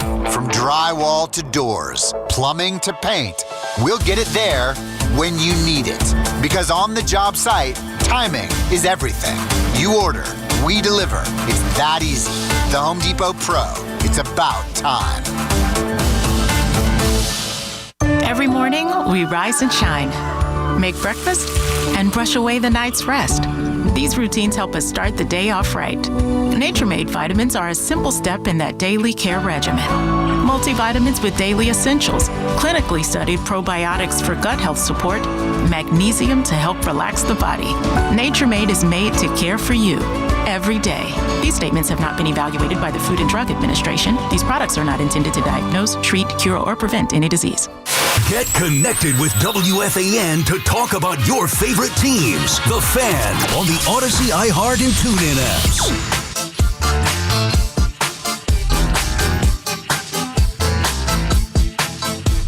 BT, it's out back on the Fan. On the line right now, Nick Costos, host of You Better, You Bet, an Odyssey Sports Betting Insider. Insider calls presented by BetMGM. Make it legendary. Check the latest lines on the BetMGM app. Catch You Better, You Bet weekdays 3 to 7 p.m. Eastern, and You Better, You Bet countdown to kickoff Sundays 11 to 1 Eastern time, leading you up to kickoff on the BetMGM network on the Odyssey app. Also every Sunday morning right here on the Fan, 8 a.m. to 9 a.m. That is, to me, a must-listen, getting you set for whatever week it may be in the NFL. This week, Week 12. Nick, what's going on ahead of Week 12? How are you feeling? What's going on? I'm feeling great. Thanksgiving next week. Everything's awesome. Giants going to lose by 1 million. It's going to be great. How's it going? Well, pretty good, especially if you happen to be somebody who bet the Denver Broncos to win the AFC West. Yeah, take that, Costos. You're Chiefs. Yeah, you looks like you're going to be right about that one. And yeah, kind of can't believe they lost. You're Chiefs. Would really like for them to win this weekend. We'll see how that goes. But yeah, listen, I have to wave the white flag here. Like, it's not actually done, but I think it's pretty much done that Denver will win the division. I'm partially kidding here. I don't really think that it's You're over. Not kidding. No, you're not kidding. No, I don't think it's over yet. He was even texting me It's congrats, over. and I'm like, no. They might not be a playoff team. It's over, man. Not going to win the division. They're 4 games up. It's over. Yes, it's 100% over. All right, I'll take the victory. Of course you will. Victory lap number 17 for Sal. And by the way, Nick, listen, take solace in this here. You lost the bet with him. You won the bet with me. So you won for one, you know. I do think I will win that bet, especially with Tyrod Taylor set to start on Sunday for the Jets. And I think just an interesting way to think about that. When do you think Justin Fields is starting his next game for the Jets? He might not, because you might go to the kid after that Cook. He might not, unless Taylor gets hurt. I think he's going to. Just because, like, he always does now. He can't stay healthy. Okay. I think Fields is going to start again sooner rather than later. And in this matchup, I actually think you'd rather have Fields in this game. And look, I came on your guys' show before week 1. Remember when Fields got hurt in that practice and everyone freaked out, like, oh my God, this guy's falling. It's like, hey, everyone, like, this is not Patrick Mahomes or Josh Allen. And I said, I think Tyrod's probably better than Fields. And everyone got, how could you say that? They just said, gave Fields $30 million. Well, kind of like, how do you feel now? So Tyrod might be a better thrower of the football. The Jets have no receivers. I think I'd rather have Fields in this game. Now, BT, what's fascinating about this game from a betting perspective, I think from the conversations I've had with sharp bettors, right, people that I respect, and just to always preface this, just because they're sharp and because they win a good amount of the time does not mean that they always win. So this can go many different ways. People like the Jets in this game because the Ravens' offense since Lamar came back has largely scuffled. And think about last week where they needed like the fake tush push with Mark Andrews to beat the Cleveland Browns. Now, the Jets' defense is worse than Cleveland's, obviously, especially without Sauce Gardner and Quentin Williams. But the thought is Baltimore's offense playing well enough right now where they can beat anyone by 14 points? So that's why I think we've seen some movement in the betting market towards the Jets. It has nothing to do with the Jets and everything, I think, to do with the Ravens' offense not looking great since Lamar came back. Yep. With that being said, if I had to bet the game, I'd bet Baltimore. I'll talk about it more on Sunday. Yeah, I don't know how I could put any money behind this. I mean, it's probably going to go up to 14 rather than down to 13. That's my guess. You know better than me, but I think it might go down to 13. Okay. I would trust you more with that than obviously that's what you do here. I'm not betting for the Jets to cover 13 on the road. I'm not betting, the Ravens for the reasons you outlined, but I would also add this about the Ravens here. So it's a game I wouldn't touch. They're talk about their offense being inconsistent since Lamar came back. Their defense is nowhere near what it used to be, as you well know. So, whether it's Tyrod or whether it's Justin, their ability to run, Jets offensive line's pretty good. If you chew up 6, 7, 8 minutes at a drive or two and you score, even if it's one touchdown and one field goal, that's a big nut to cover 13, 14 points. I wouldn't touch it. I think it's going to be fascinating to see that particular matchup, right, with Brees and Isaiah Davis and the Jets offensive line against this Ravens defensive front because, like, BT, I agree with you on overall on the points you made on the Ravens defense. On this win streak, they're allowing like 15 points per game. Now, I don't think they're that good, and I more agree with you than the point that I was just making, but I do think, I say that to say they're playing better since they got a lot of their guys back healthy. I still don't think it's a great defense, and obviously you're going to need the Jets to run the ball if you'd like for them to cover the spread in this game. I have my questions about that. Yeah, Ravens by 21 at least. All right, what about the Lions, Nick? Lions-Giants, you alluded to it. You think this is a bloodbath as well for the Giants, who will now be without Jaxson Dart Sunday in Detroit? Yeah, it's like, I said last week, everyone that wants to say, like, the Giants roster is like the 85 Bears or the 2007 Patriots or whatever, and Brian Dable is holding them back. Like, guess what they did last weekend? The same thing they always do. They lost. Because they stink, because they're not good. And now they get to go play the Detroit Lions. And the Lions last week on Sunday night, and I liked the Eagles in the game, the Lions couldn't run the ball at all because Philly's defense is really good. I think when Jared Goff and Jahmyr Gibbs and David Montgomery and Dan Campbell look at the opposing line of scrimmage on Sunday and see the Giants defensive front and Shane Bozo calling the plays on the sideline, they're going to feel like Andy Dufresne breaking out of Shawshank. Like, this is going to be like, wow, I can't believe we get to play this team now. They're going to run all over the Giants because everybody does. That sets up the play action game. I think Detroit wins and wins big. I would never bet the Giants. But my preferred bet, guys, actually in this game, I love the over. Especially with Jameis going to start. And look, like, sometimes I do a lot of these radio hits, and some of them are in markets that might not watch the Giants game. But this audience did, obviously, right? Jameis threw one interception in the game at the very end. How many do you think he should have thrown in the game? Yeah. Like, how's that going to go on? He always does that. And it's what makes him fun. He can also throw for 300 yards and 3 touchdowns. What does it mean? Points. Detroit's going to score. We have the ultimate over quarterback in Jameis Winston. Let's go over 50 on Sunday with the Lions and the Giants. My favorite bet of the week. Wow, I like it. All right, so indoor, no weather conditions, no snow or wind, so that's not going to bring the over or the total down. I like it. Just a quick little swerve here. Sal and I do it every Thursday, right? We power up. We get our 5 best teams here. And we count them down in descending order, 5 through 1. And it's been very hard. I mean, Kansas City's been very tough, and the Bills have been a tough read. Even Philly, through wins, don't look incredibly impressive.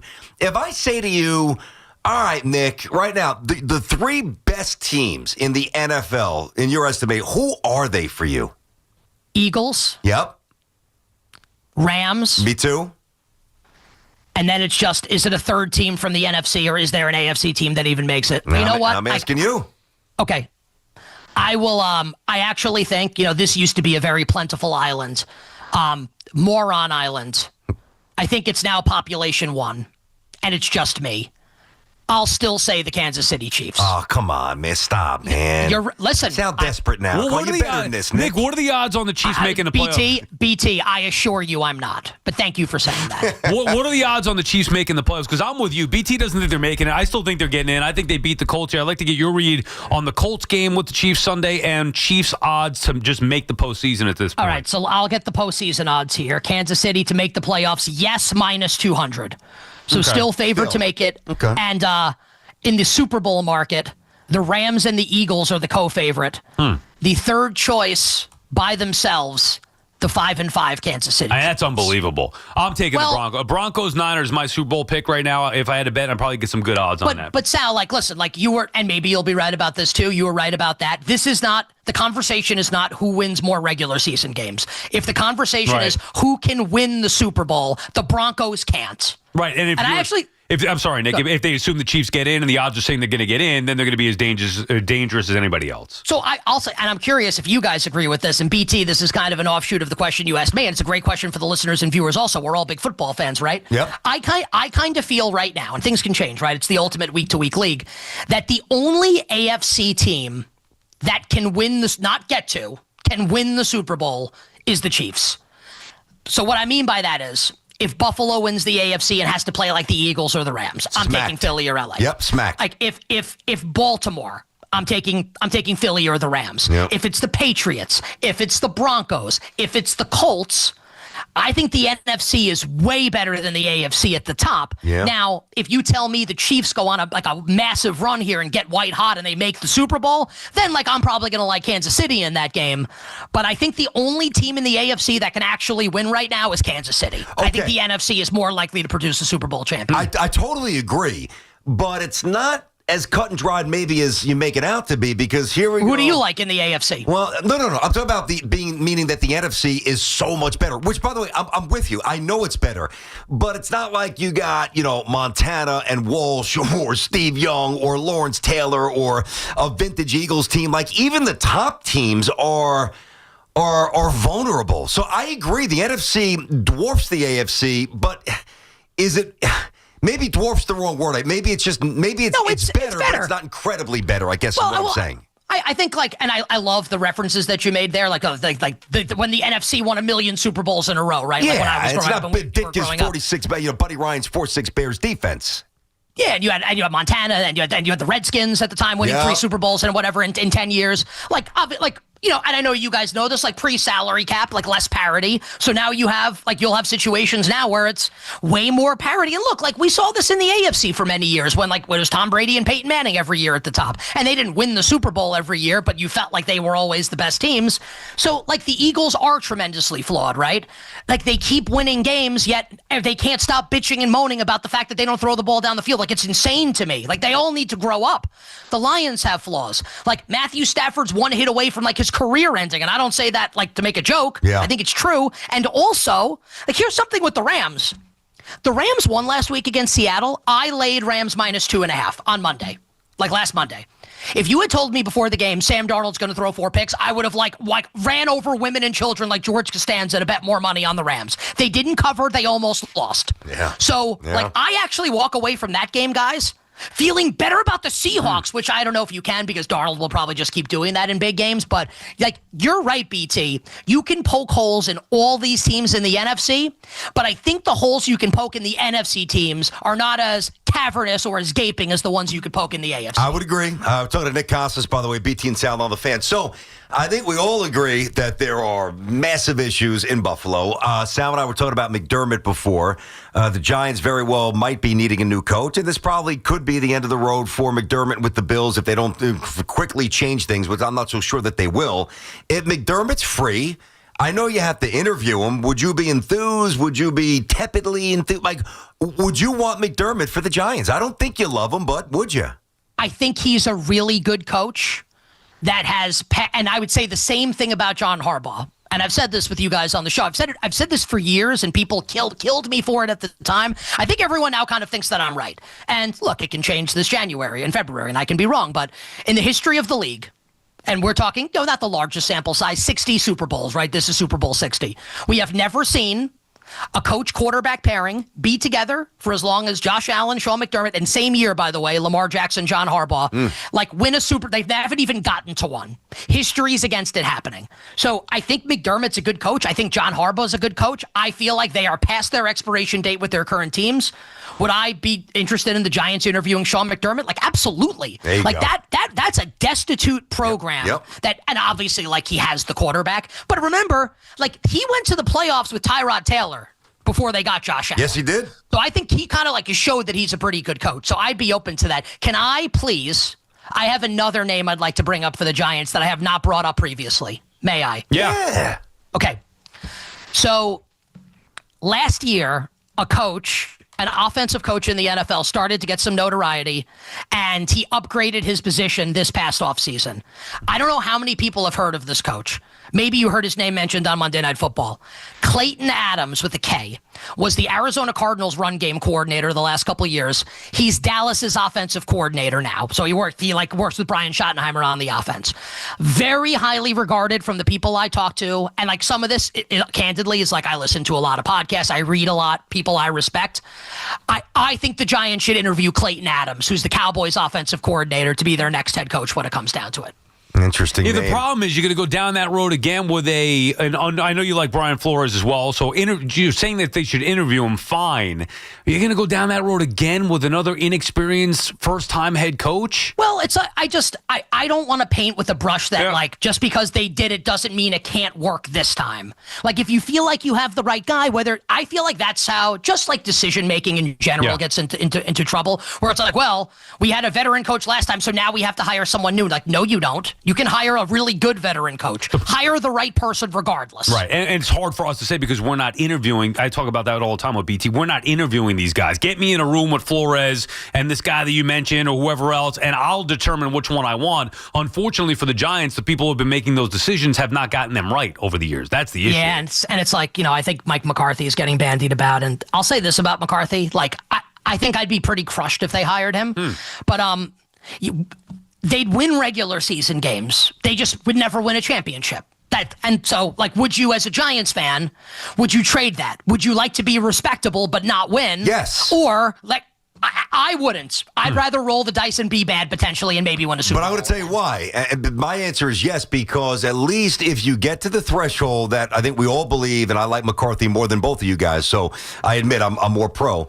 He'll get you to a certain level that will be 9 miles beyond where you are now, and at least you're closer to, with the next hire, taking the next step and actually winning the Super Bowl. Yeah, but I don't, like, I understand that, but then it's like we're making a hire so we can fire this guy and then hire the next guy, and that guy can win. When I think the thought should be, let's hire this guy that can win. Yeah, but Nick, yes and no. You also make it seem like McCarthy never won a Super Bowl. Sure. Is Aaron Rodgers coming with him? I don't know. I don't know. He's been pretty transient the last couple of years. Maybe Jaxson Dart's like that. I think Jaxson Dart in the Bears game when he got hurt was spectacular. He's a stud. I tend to agree with that. I think he's really good. I am hoping that the Giants move on from Joe Shane, which I feel like as time goes on feels like more likely than it did a couple weeks ago. I'm hoping that happens. Clean slate, new GM, new coach. Let's roll. All right. Thank you, Nick. We appreciate it as always. Look forward to listening to you on Sunday. Appreciate it. Wishing everyone minimal sweats, winning bets. The absolute very best of luck. That was the host of You Better, You Bet, and Odyssey Sports Betting Insider, Nick Costos. Insider calls presented by BetMGM. Make it legendary. For all of your betting and sports talk needs, check out the BetMGM network on the Odyssey app. We'll take a break, come back with your calls, 888-808-1019. We got to get into that Ottavino stuff as well. We have the Perfect Parlay Pick segment coming up at 1:20. Right now, let's get you updated. Here's Andrew Bogish. Get the latest on the Giants and Jets on WFAN, WFAN FM, WFAN FM HD1, New York, and Odyssey Sports Station. WFAN Sports Flash. Good afternoon. At 1 o'clock, I'm Andrew Bogish. Your Sports Flash is sponsored by Chef IQ, precision cooking, effortless results, chefiq.com, and by Ray Cattina Lexus of Freehold and Ray Cattina Lexus of Monmouth. No one sells more Lexus vehicles in New Jersey than Ray Cattina Lexus. Get into the holiday spirit during the Lexus December to Remember sales event. Unwrap exceptional offers on all models, including the all-new GX and TX at Ray Cattina Lexus of Freehold and Ray Cattina Lexus of Monmouth.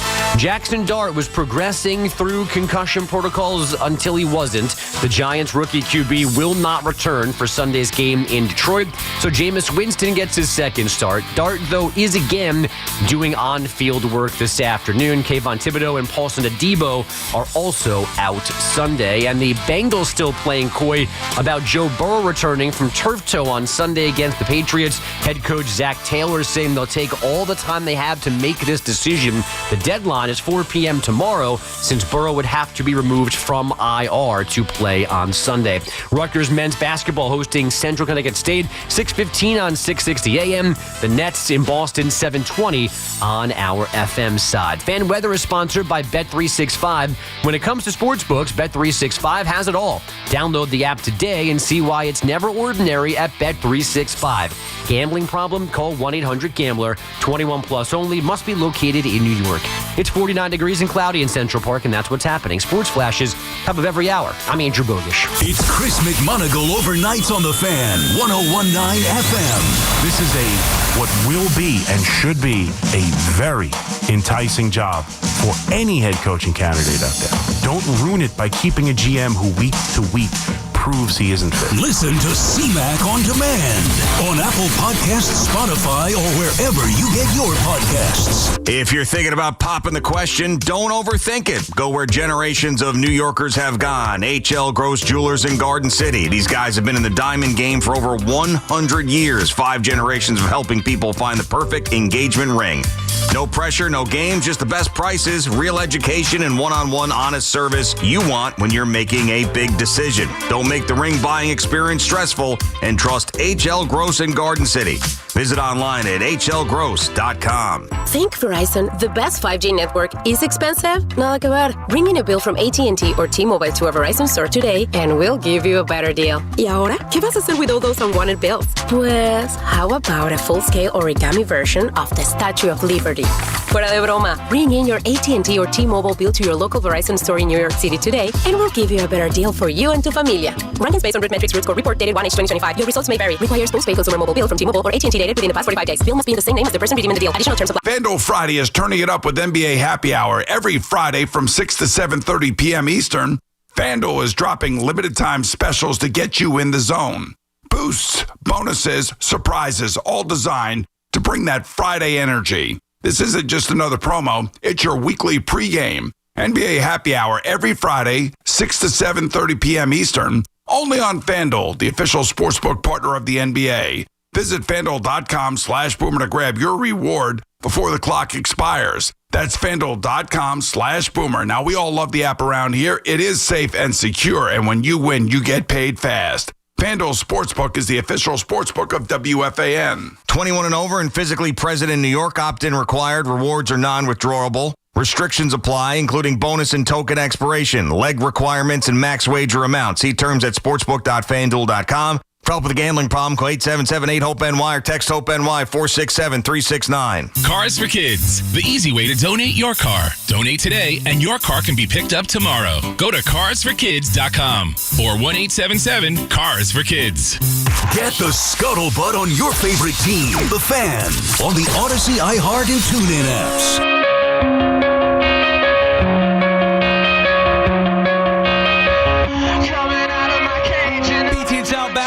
on the fan. We'll get back to the calls here in just a sec. 888-808-1019. We've obviously done a ton of football. We've done a lot of baseball as well. Instead of Football Friday, Free Agency Friday, we had a lot of the Cashman sound on Grisham. Oh, there was one more clip that I wanted to play. The BT and Sal Show on the fan, presented by your Tri-State Cadillac dealers. Cadillac, the official luxury vehicle of the New York Giants. We'll get back to your calls here in a second. Perfect Parlay pick segment coming up in about 15 minutes. But, Rami, there's a couple I want to play that one Grisham cut. Remember I told you, BT, that Cashman was backing Grisham, talking about the metrics? Yeah, exactly. Yep. Let's before we get to the Ottavino ripping Carlos Mendoza sound, let's listen to Brian Cashman talk about Grisham. All the underlying information that leads you to believe, real or not real, it points to the real. Okay, so if Brian said that to us here on the BT and Sal Show, I would say, all right, I got you there, Brian. So specifically, what information, what data points are you referring to? Well, you'd have to talk to somebody from the DON and the Department of Nerds. Involved with them. And they would. I'd bypass that group. I mean, come on, dude. All that information. How about you counter with saying, well, his baseball reference page says otherwise? I mean, look at what he's done as his career. And by the way, I don't think it's a bad thing bringing him back. I'm just saying to talk about all the information points toward him being able to do that again. Come on, man. Well, I don't want to hear it because now, is he talking about offense, which I assume that he is because that's the one that's gotten the most criticism, even though his defense has taken a step back. It's not like he's gone from really good to atrocious. He's just gone from really good to good. And when you're really good and now you're good, it's noticeable if you watch the game every night, and we do. So I don't even really get too wrapped up in the defense if that's what Cashman meant there. I mean, I brought the defense up, but just for the conversation and the sake of is he worth the $22 million qualifying offer? I would have to think that Brian's talking about him sustaining this from an offensive point of view. And I would push back on that because I would say that his K rate is incredibly alarming, and I don't think that's going to change. It's always been that way. And then I would also say that his bat speed is in the 30 percentile, and I don't think it's going to get faster. I think it's going to get slower. So when you have a slow bat and you strike out a lot, I don't think that will ever set you up to be an efficient hitter. You're going to run into some fastballs and hit some bombs, yeah. But I would actually disagree with Brian there. All right, so now let's listen to Adam Ottavino, former Met reliever, and Yankee too, but he's talking about the Mets in this particular clip. I guess he's starting a podcast. What's it called? Coffee Talk or something? Coffee Talk with Adam Ottavino. Baseball and Coffee. I don't know. I think it's That's baseball. a weak name, by the way. Baseball and coffee? I mean, whatever. He drinks coffee and. I mean, I saw a little bit, but it's not BT and Sal coffee. I don't drink coffee at all. Anyway, thank God you don't. You'd be a nut. Anyway, I think exactly. Anyway, I think Baseball and Coffee is the name of the podcast, and he was talking about the amount of injuries and questioning the usage of the Mets bullpen and Carlos Mendoza specifically. Here's Adam Ottavino. McGill goes down. Garrett goes down. Kranick goes down. Daniel Nunez goes down. Danny Young goes down. All Tommy Johns. Not to mention Drew Smith. Rarely had a Tommy John. It's just too many injuries. So they have to figure out something, whether it's their protocols, whether it's the way Carlos uses these dudes, so haphazardly, whether they even care about keeping their guys healthy or not. But they need to be better than this. This is embarrassing. Wow. This is actually pathetic. Oof. Pathetic. I would have never let this happen if I was on the team last year. At least half these guys wouldn't have blown out. I would have protected these dudes myself. I would have had to jump in front of them myself. Fortunately, there was nobody willing to stand up and talk to Carlos this year. That was just me, I guess. I mean, that's pretty rough there. Now, I've worked with Adam, very nice guy, and obviously very intelligent, extremely knowledgeable, but I don't recall doing many shows with him. I don't recall that type of fire or passion. I was going to say. Certainly directed at the manager. Here's the thing, and Adam, and I'm not sure if you watch all the games or not, but what would you like Carlos Mendoza to do? And I don't want to hear any stuff from Hefner either. Because that's his thought, too. Oh, Hefner, some brilliant pitching coach, and they didn't like the way that Mendy was using the bullpen arms. If you watch the games, you saw that the starting pitchers were going 2 innings.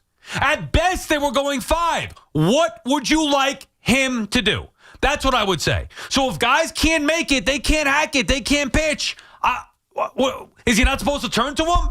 I'm not trying to be a Mendy apologist here, and maybe there's somewhere in between, but the idea, and Ottavino's looking at it from a bullpen arm perspective, which I respect. I never did it. I don't pitch. I never came out of the bullpen. He did. I'm looking at it from a common sense perspective. The manager doesn't want to get guys hurt. He wants to win ball games. How are you going to do that when your starting pitchers are going 2 innings, 5 innings on a nightly basis? Is that on Mendy, BT, the way he's using the bullpen? No, it's not on him in terms of that, because you can only react to what your general manager gives you in terms of the roster. We talk about the Cashman Boone thing, but listen, I think Mendy had a bad year. I've said that for a while. Now, it wasn't all just about the pitching, by the way. There was moments where... Right, but he's questioning specific... No, I know. So, but I don't think Mendoza had a good year, whether the pinch running stuff with Marte, little things that we talked about. So I'm not saying that he's absolved of criticisms. I'm trying to determine if this is personal or if this is legitimately fair. And just a very quick AI overview here. The major league team with the most Tommy John surgeries is the New York Mets, with 14, including minor leaguers. Other teams like the Dodgers, champions, by the way, the Giants and the Tigers also have a high number, but the Mets lead in recent reports. So he's not making something up. He's not taking something and stretching the boundaries of the truth to fit a personal narrative. That's why I was wondering, like, that sounds personal. Like, that sounded like a guy who had just a legitimate personal issue with Mendoza. Well, he loves fellow pitchers. I don't know about his relationship with Mendoza. Clearly, it doesn't seem to be great, but he loves pitchers, and he doesn't want to see guys get hurt. My question is, what would be the alternative, Adam? You have 9 innings in a game, assuming it doesn't go to extra innings. You have starting pitchers who can't go more than 5 innings at best, and the majority of them can't even give you 3 good innings. What's the alternative? What's he supposed to do? Pitch himself? Oh, I don't want to get a guy... I mean, what's he supposed to do? Who's going to pitch? That's why the Mets continued to run through. How many pitchers did they actually use? Oh, God. I mean, I don't even know the number, but it was an inordinate amount. I mean, I would have to check. Like, I feel like I don't see, and if I'm wrong, you guys will obviously check me, I'm sure. I see this on Yes all the time. I don't think I see this on the Met games. Like, when you watch the Yankees, they'll have, like, the bullpen chart, like, all the names, and this guy, like, he can't pitch today because he pitched. It's basically like, who's available? You know what I'm talking about? I don't see that on the Mets, so I don't really have that contrast. I would have to go and do a deeper dive, which I will out of curiosity, to see if this is unfair to Mendoza. Like, or is he a little reckless with how often he runs guys out there back-to-back, or the amount of pitches, or I don't think too often it's back-to-back-to-back, not now. I don't know. Is he doing something that's a little different than some of his peers? I don't have the answer right now. I mean, I'll tell you, it's a good way to start a podcast. But even if he was doing something different, what's the difference? He's trying to win. Again, are we not trying to win? Now, if you're saying, BT, and Ottavino saying that the priority is keeping guys healthy, then that's maybe a different argument. I don't want a manager whose primary goal is anything other than to win the baseball game. And clearly they couldn't even do that. So I watching the games, I can't blame Mendy for saying, he's going to this guy again, when the starting pitchers can't give you any length. What are you supposed to do? Again, I'll ask the question until I'm blue in the face. You, Ottavino, listeners, callers, I'd like to know, what is the manager supposed to do when his pitchers don't give him any length? His starting pitchers going 5 innings, 2 innings, 3 innings, one after the other, after the other, after the other, repeatedly. What would you like him to do?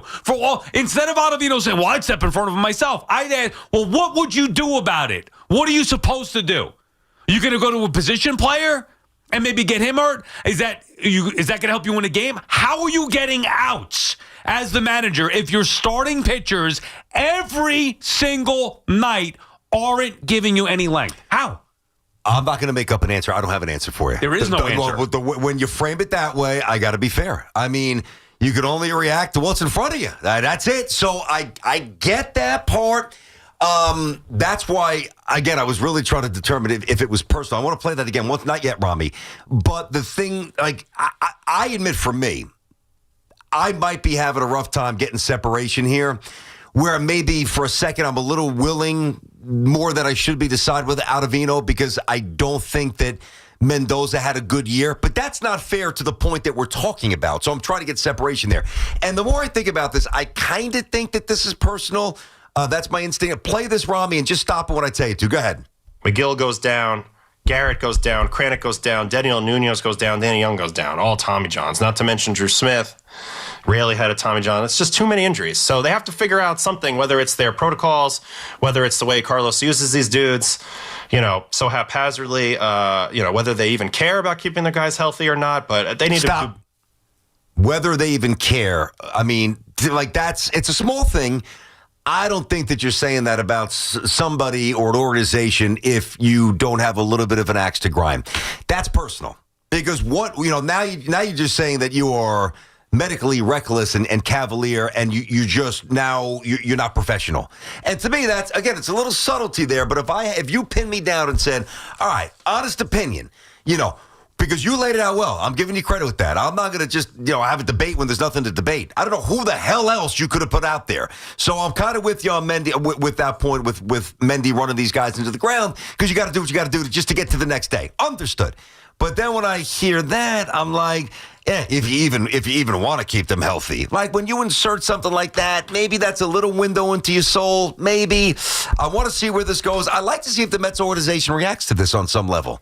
Well, I'm sure somebody's going to reach out to him. I think that they already have. Is Hefner the pitch? Oh, you're saying to Ottavino. I'm talking about the overall issues. Yeah, Hefner's no longer the pitching coach. Yeah. So I think Ottavino is speaking in part of Hefner. They did not mention his name then. All he said was Mendy. I mean, I heard Mendoza's name. I'm talking about Hefner was maybe in more alignment with Ottavino. Gotcha. You see what I'm saying? Yeah. Not happy with the way that the guys are being used. Yeah. But again, I ask, what would you like him to do? Yeah. What's he supposed to do? Not use guys? And by the way, the guys that he did have stink. So I don't want to, even the bullpen guys weren't any good.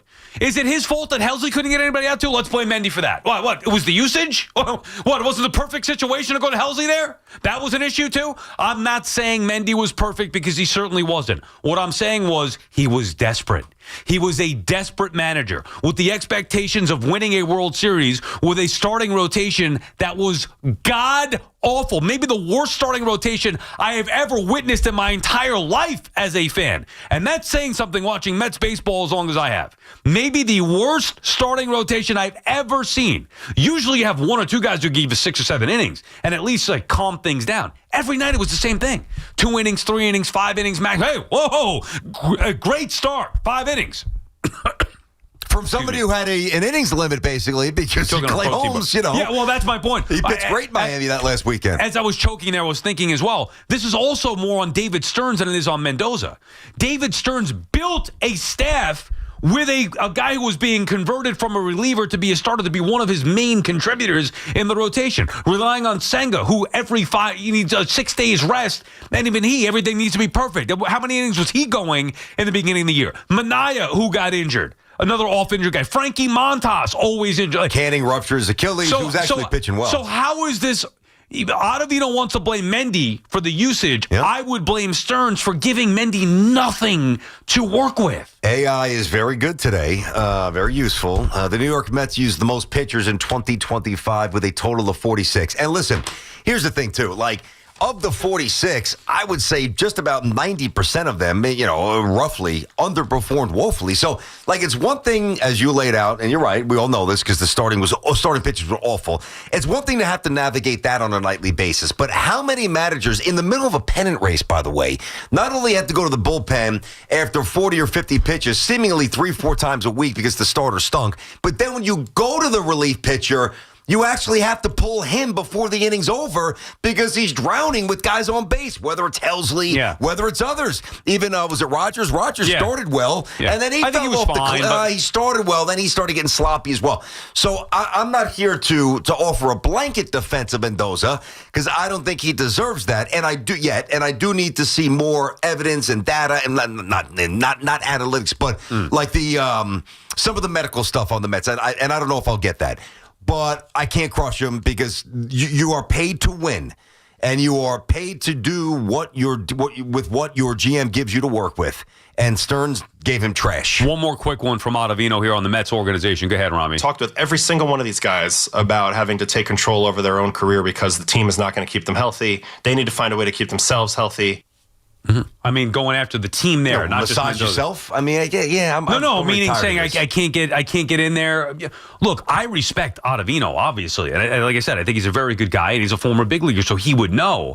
I'm just saying, with the Mets pitching depleted to the point that it was a year ago, I would like what would you like him to do instead of ripping him, Adam? Come up, show me the alternative. Hefner too. Show me the alternative. What would you have done if you were Mendoza in that spot? Where were the alternatives? Because from where I was sitting, every move he made, every arm he went to, starter, bullpen, they stunk. Nobody could get the job done. None of them. None of them. Did Edwin Diaz get hurt, by the way? What happened to Diaz? How often was Diaz used? Did he bitch and complain about things? Did he get hurt? So outside of Diaz, no, and he's the one that was healthy. I mean, you're referencing Drew Smith. Drew Smith, I mean, come on, Drew Smith. Guy couldn't get an out to save his life for years, Drew Smith. Worried about him. Like, I just would want to know, what would you have liked him to do? The Mets obviously used the most pitchers in the sport. So 46. They were trying to bring in new arms left and right. Not all of them got hurt, but I mean, how many starters were out for chunks? Canning went down for the whole season. And that's not on Mendy. Manaea missed the first couple of months. Senga, obviously, if it's not perfect, 83 degrees on the thermostat in optimal conditions, God forbid that guy, he's got to get dealt. He will. He will. It looks like they're going to trade him. So, yeah, I mean, there were a lot of circumstances here. I would say this to Ottavino. When I like him on Yes Network, I think he's a local guy. I think he's smart. Had a very respectable and respectful career, which I respect. I think you got it half right with the podcast. If you're going to launch a podcast, you want to make some news, which he did. That's a strong jumping in, bang, I'm crushing somebody. I respect that, all right? To have a really successful podcast, you got to give us an answer. You got to give us an alternative, like what would you have done? Like you just said. Yeah. All right, so you laid out the problem. Now, maybe he does in the rest of the podcast. Maybe they just take out the juicy quotes. I don't know. I haven't listened to it yet. And the other stuff is less intrusive, so it's not as sexy, so we don't hear that. If he laid out a solution, massive respect. But I'd like to hear him lay out that solution. I agree with that. Perfect Parlay Pick segment, Week 12, when we come back. For over 92 years, Approved Oil has been the leading heating oil dealer in New York. And right now, with low rates, it's the perfect time to lock in your price for winter before cold weather pushes prices up. Don't wait. Call today. Lock in your savings and enjoy a worry-free season. Approved Oil has been delivering a brighter, warmer tomorrow for almost a century, backed by superior services and unmatched reliability. When it comes to your home heat, it has to be Approved Oil. Visit freezerate.com or call 718-238-1050. I'm Denton Day from the BetMGM Network, here to help you beat the books. I'm taking the Sooners, laying 7 against Missouri. No letdown spot here for Oklahoma. They're taking on a team in Missouri that I don't think is going to be able to move the football. They're a good run team, but Oklahoma is 4th in the country in run defense. It's going to be a long day for Missouri. Then again, Oklahoma avoiding a letdown spot. They need a good offensive performance. I'm taking the Sooners. Bet smarter, beat the books. Download the BetMGM app today. Please gamble responsibly. Hey, I'm Mike Slater. My dad passed away at the age of 63. It's out of nowhere. Had a stroke. Super hard, obviously, for the whole family, but my dad had life insurance. This is why I have life insurance for my family, for my wife and 4 kids. And the best place to get life insurance is ethos.com, because you can do it in 10 minutes. And there's no medical exam and no blood test, just a few health questions. Get life insurance in 10 minutes so your family is protected. Ethos, ETHOS, ethos.com/play. Are you fans? It's football season, so make sure you catch all of the Scarlet Knights gridiron action this season on WFAN. Scarlet Knights football is presented by RWJ Barnabas Health, the official healthcare provider of Rutgers Athletics. Let's be healthy together. At Volkswagen Manhattan, experience premium service in the heart of New York. Visit their flagship showroom on 56th and 11th. Volkswagen Manhattan, where sophistication meets performance. Hi, I'm Nick. And I'm Adam. We started Legacy Box so that family memories would be safe and could always be enjoyed together. And starting now, we're offering listeners early access to our best deal of the year during our $9 tape sale. 1 million families and counting have trusted Legacy Box to convert their aging media because Legacy Box is safe, simple, and affordable. From fading over time to risks like fire and water damage, your videotapes, film reels, and photos aren't protected unless they're on a digital format. With the holidays approaching, don't wait. Simply fill your Legacy Box. We'll take care of the rest. It's the most meaningful thing you can do this holiday season and the perfect time during our best sale of the year. Visit legacybox.com/value to get early access to our Black Friday sale and digitize your memories for only $9 a tape. Visit legacybox.com/value. LegacyBox.com/value. Sullivan Papain is one of New York's best personal injury law firms, according to U.S. News and World Report. As general counsel to the New York City Firefighters Union, Sullivan Papain is New York's team, fighting for New Yorkers and our city's bravest. Sullivan Papain is also a proud sponsor of the St. John's Red Storm. Grab your Johnny's Rally towel and get fired up with Sullivan Papain at every St. John's home game this season at the Garden. Find Sullivan Papain online at triallaw1.com. That's triallaw1.com. Remember the name, Sullivan Papain. FanDuel Friday is turning it up with NBA Happy Hour every Friday from 6 to 7:30 p.m. Eastern. FanDuel is dropping limited time specials to get you in the zone. Boosts, bonuses, surprises, all designed to bring that Friday energy. This isn't just another promo, it's your weekly pregame. NBA Happy Hour every Friday, 6 to 7:30 p.m. Eastern, only on FanDuel, official sportsbook partner of the NBA. Visit FanDuel.com/GO to grab your reward before the clock expires. That's FanDuel.com/GIO. We just love the app around here. It's safe and secure, and when you win, you get paid fast. FanDuel Sportsbook is the official sportsbook of WFAN. 21 and over and physically present in New York. Opt-in required. Rewards are non-withdrawable. Restrictions apply, including bonus and token expiration, leg requirements, and max wager amount. See terms at sportsbook.fanduel.com. For help with a gambling problem, call 877-8-HOPE-NY or text HOPE-NY 467-369. Great deals are waiting for you at your local Kia dealer during the Kia Season of New Traditions sales event.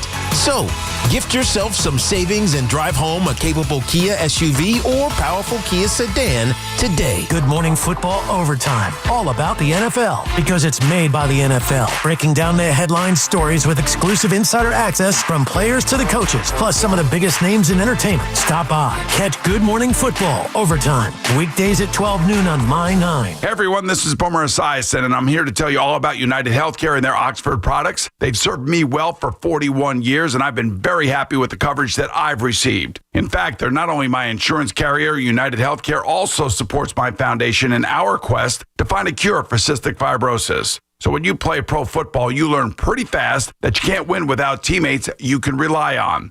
The same is true for your health plan. And that's why Oxford plans from United Healthcare include all kinds of benefits for your employees, like $0 deductible options, virtual care with $0 copays, and the ability to earn up to $700 a year just for taking healthy actions. Care for your employees and savings for you? You'll get that too. Check out Oxford, now with more ways to help your employees and bottom line stay healthier. Contact your broker or visit uhc.com/Oxford to learn more. Oxford insurance products are underwritten by Oxford Health Insurance Incorporated. Talk New York sports here. The Fan. All right, today's BT and South football picks brought to you by Cash App.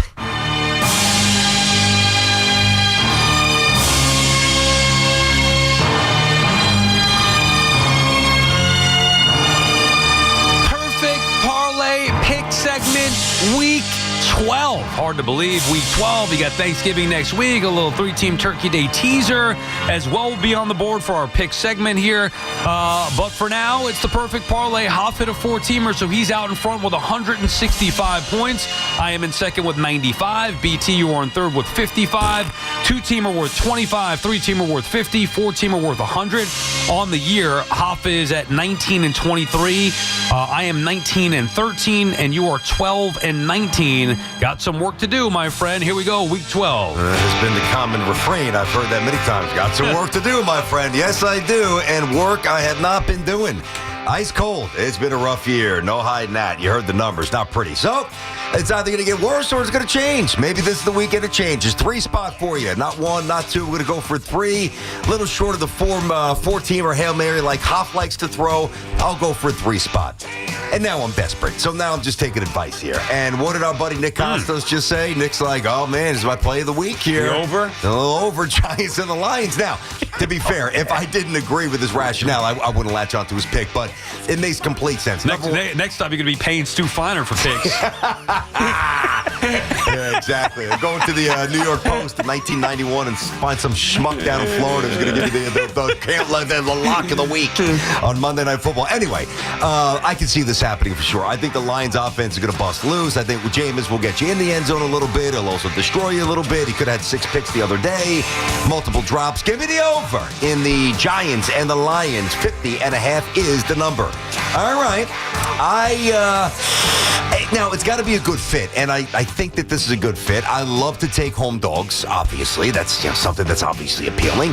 I like home dogs with a big number, and I like home dogs that are getting big numbers because the other team is, I think, a little bit inflated. Now, I like the Patriots. I don't love the Patriots. Joe Burrow's back. Patriots are good. Bengals defense stinks. I know. I'm going to roll the dice. Give me Cincy plus 6.5. So they're big dogs at home to cover against the Patriots. And then finally, I'm going to go to Monday Night Football. This is one of the teams you were touting the other day, and I like him as well. I don't love him, but I like him. But I do love him here.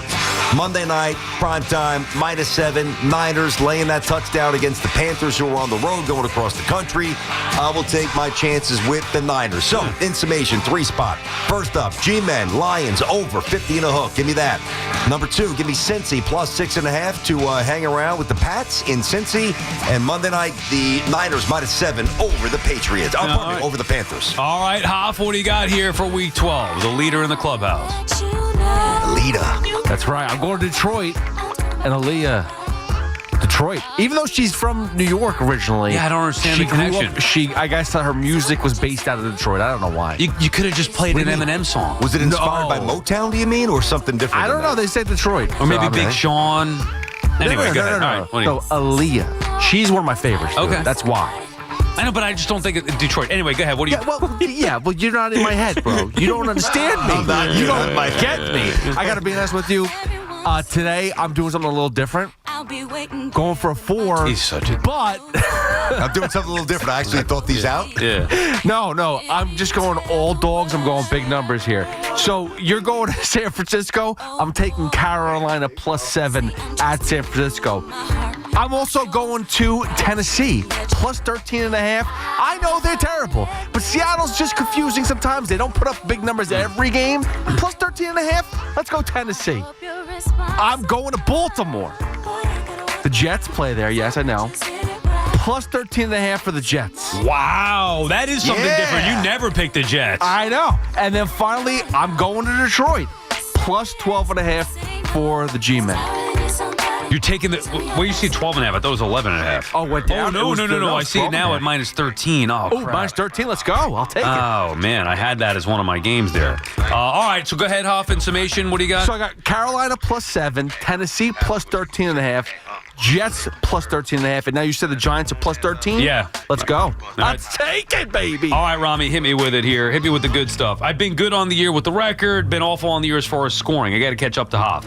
I, too, am going a 3-teamer, BT. 4 is just taking a shot. I did that last week, fell short because of the Lions, and that's what we're going to start for game number 1. I am taking the Lions. I don't care if that line goes up. I saw it at 11.5, maybe because of Jaxson Dart. So now you're going a couple more points, laying the 13. The Lions are going to be angry coming off a loss against the Eagles. At home, track meet situation. Giants can't keep up. Jameis Winston turnovers. The Lions are going to maul the New York Football Giants this Sunday. I hate laying big spreads. I feel comfortable laying 13 with the Giants for game number 1. Game number 2, and we talked about these games earlier in the week. You got me looking at the lines, which usually I don't do. I'm going to go to Kansas City. I love the Chiefs. Big bounce back theme this week for me. Give me the Chiefs at home. They need it. I mean, if the Chiefs are going to be a playoff team, and the odds say they will be, and still one of the best teams in the AFC, so dangerous, they've got to be able to beat the Colts, who I think are overrated. Also, tough spot on the road in that environment. Give me the bloom off the rose with Daniel Jones the last few weeks. Give me Kansas City to bounce back in a big way. -3.5, game number 2. And game number 3, now this has been my Achilles. Picking against the Philadelphia Eagles. It got me last week. That was the one game I lost with the Lions not being able to win that game. I'm taking the Cowboys at home +3.5. I would expect it to be a tight game. The Eagles' defense is good, but their offense has been garbage. And the Cowboys are going to score some points. You tell me it couldn't be a field goal game? Give me the Cowboys as a little appetizer before Thanksgiving to beat the Eagles, plus I'm getting 3.5, so I'll take my chances there. Lions big at home over the G-Men, -13. Chiefs at home over the Colts, -3.5. Cowboys at home over the Eagles as a dog, getting 3.5 points. Those are my 3 picks.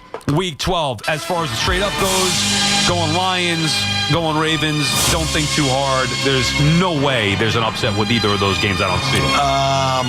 I mean, do I have to just start going the opposite here to catch it? I guess I'll stave that off for one more week. You got the turkey thing coming up. So I'll go with the Lions and the Ravens as well. Hoff? Yeah, I'm going to keep it even. We're all the same Yeah, I mean, page. come on. You can't just be giving away points. If an upset happens, it happens. Drilled. I mean, I got to start throwing some shots up here, man. I don't know next week. Oh, yeah, Next I don't know week. if those are the right shots. I'm just thinking it through. You mentioned the Turkey Day teaser, the 3-team Turkey Day teaser, 35 points. So that could get you back in, or at least me and you. That could start getting you maybe I the got you. least. That's true. I'm almost just thinking about winning, which at this point seems ridiculous. No, but it's not. Well, I mean, until I start actually doing something, winning is a little bit unrealistic. But I also don't need to get too nuts where I abandon the chance to get number 2. Because at least if I finish second, which I've always finished, I get to choose the lesser of the two evils for the WWE stuff. Oh, you know what sounds I mean? great. No, yeah. but nobody told you guys the update to the rules. We're going based on regular season record. Yeah, okay. Yeah, that's the. Out of here. That was the rules committee came up with that one. It is now based on regular season record with your picks, percentage points. No, but seriously, mathematically, if you factor in the Turkey Day teaser, come on, if you can't hit a 3-team teaser, that's 35 points. Not you. I'm talking about for all of us. I haven't hit one yet this year. What do you mean if I can't hit it? The 35-point teaser. Hopefully, Hoff doesn't hit that. That could get us right back in the thick of things. I'm 2 for 2 in the past 2 years for Turkey Day teasers. You guys are 1 for 2. Yes, you have right. hit both. That helped you win the 1 year, right? Yes, From the first year, yes. Yep, first year. You're right. We're each one of one, all right? So we got to make it 2 of 1. All right, BT and Sal on the Fan, 888-808-1019, the number call. We'll come back. We'll finish up on the phones, whatever it is that you want to discuss ahead of Week 12 in the NFL. No Jaxson Dart, but the Giants taking on the Lions. Jets, I mean, no hope, but they're taking on the Ravens. And obviously all the baseball stuff, whether it's the Ottavino stuff, Brian Cashman, and the hot stove as well. All right, let's do it. Hey, operating engineers, local 825 are the men and women who make our region move, whether it's roads, bridges, or our favorite team stadium. They build and maintain the critical transportation, water, and energy infrastructure that we all rely on. That's why their advocacy organization, ELEC, the Engineers Labor Employer Cooperative, fights for those priorities every day. That's ELEC, representing these signatory contractors and the hardworking men and women who build New York and New Jersey. This is Andrew Perloff with an Odyssey Sports Minute. The 2-8 Cleveland Browns aren't going anywhere this year, but this week they're must-watch TV because of Shedeur Sanders. He'll make his first NFL start. The Browns' plan at QB has never made sense, but here we are. Sanders struggled last week when he came in against the Ravens. At least he'll have more prep time, and he faces a struggling Raiders defense. There's a lot of pressure, but Shedeur has a chance to create some buzz for a team that hasn't had any positive news in a long time. I'm Andrew Perloff. This is the story of the one. As a maintenance supervisor at a manufacturing facility, he knows keeping the line up and running is a top priority. That's why he chooses Grainger. Because when a drive belt gets damaged, Grainger makes it easy to find the exact specs for the replacement product he needs. And next day delivery helps ensure he'll have everything in place and running like clockwork. Call 1-800-GRAINGER, click Grainger.com, or just stop by. Grainger, for the ones who get it done. Straight Talk knows the best holiday gift is simply saying yes. Yes, you can stay up late. Sure, more cookies. Of course we can watch that movie again. That's why we give you real unlimited data, so you can say yes to all of your family's streaming, scrolling, and sharing. And now at Straight Talk, get another gift worth giving, a free 5G phone with select plans. Because yes is the best gift to give. Yes! And receive. Available at straighttalk.com and Walmart. For network management practices, visit straighttalk.com. If you're 55 or older and into that whole saving money thing, T-Mobile has an exclusive phone and internet bundle just for you.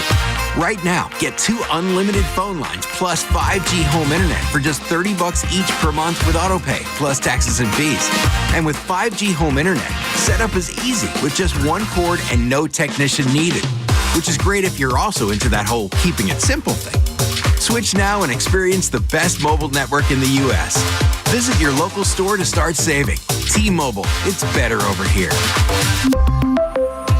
Based on analysis by Ookla Speed Test Intelligence data Q4 2024 to Q1 2025. Ookla trademarks used under license. Unlimited on our network. Customers on voice plan may notice speeds lower than other customers and further reduction if using more than 50 gigs a month due to data prioritization. Video streams and SD on this plan. Home internet pricing after $20 a month in bill credit plus $5 per line without autopay. Debit or bank account required. See 5G device coverage and access details at T-Mobile.com.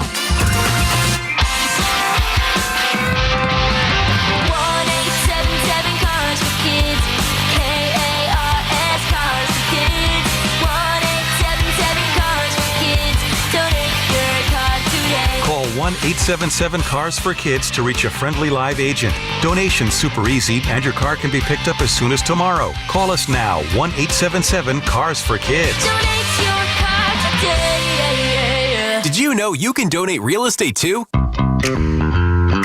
Hey, Neoyorquinos! Fast, reliable internet puede ser tuyo when you switch to Fios. Por tiempo limitado, combine Fios Home Internet and a line of mobile por solo $69.99 a month. Get unlimited welcome for $50 a month with autopay, plus taxes and fees when you bring your phone. And add Fios 300 Mbps for $19.99 a month with autopay, mobile plus home discount, and bonus discount. Visit your tri-state area Verizon store hoy mismo to get this limited time offer and switch to our reliable red 5G 100% fibra óptica for eligible new Fios internet and mobile customers. Both the 15 monthly discounts for Fios and bring your phone apply over 36 months. Mobile and home discounts enrollment required. 99 Fios setup charge applies. For unlimited welcome, unlimited 5G and 4G LTE might be temporarily slower than other traffic in times of congestion. Domestic data roaming at 2G speeds. Calling all Hoops fans, get off the bench and onto the court for another exciting basketball season with BetMGM, an authorized gaming partner of the NBA. From same-game parlays to live bets, you can call your shot during any play. Rooting for your favorite players? You'll find all sorts of markets for betting on any star's performance on any given night. Don't miss a single highlight or buzzer-beating shot by getting all your picks in with BetMGM. Ready to shoot your shot? Download the app today and make your bets. BetMGM, make it legendary. BetMGM and GameSense remind you to play responsibly. See BetMGM.com for terms. 21 years of age or older to wager and physically present in New York only. Subject to eligibility requirements. Rewards vary and expire in 7 days. Gambling problem? Call 877-8-HOPE-NY or text HOPE-NY 467-369. Oh no. Ah, that's the sound of someone who's misplaced My debit card. their debit card. Where'd I leave that thing? Not at the gas pump, or the checkout counter, or the roof of your car. Now, if he has the Chase mobile app, he can use Card Lock. Wait, I could just lock my card. Yep, just a few tippy taps on his phone, and that sound? That's peace of mind from Chase. Chase mobile app is available for select mobile devices. Message and data rates may apply. JP Morgan Chase Bank N.A. member FDIC. Nationwide is so much more than a great insurance company. They're one of America's largest financial services companies. Like how I'm more than Saquon Barkley, the NFL's reigning leading rusher. I'm also the NFL's leading husher. Shh, hush up back there. Wow, I might have just set the hushing record.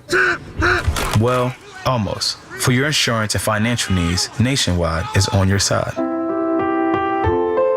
Nationwide Investment Services Corporation, member FINRA, Columbus, Ohio. Embrace the spirit of the season during the Mercedes-Benz Holiday Love Celebration and make dreams come true at Mercedes-Benz of Edison. With over 500 vehicles to choose from, you'll find the perfect holiday gift for the one you love. Celebrate the season in true luxury at Mercedes-Benz of Edison. Now's the time to enroll in quality, affordable health insurance through Get Covered New Jersey. All plans provide free preventive care, coverage for prescriptions, emergency services, and more. Plus, 8 in 10 get financial help. Enroll by December 31st for January 1st coverage at getcovered.nj.gov. Get connected with WFAN to talk about your favorite teams. The Fan on the Odyssey, iHeart, and TuneIn apps.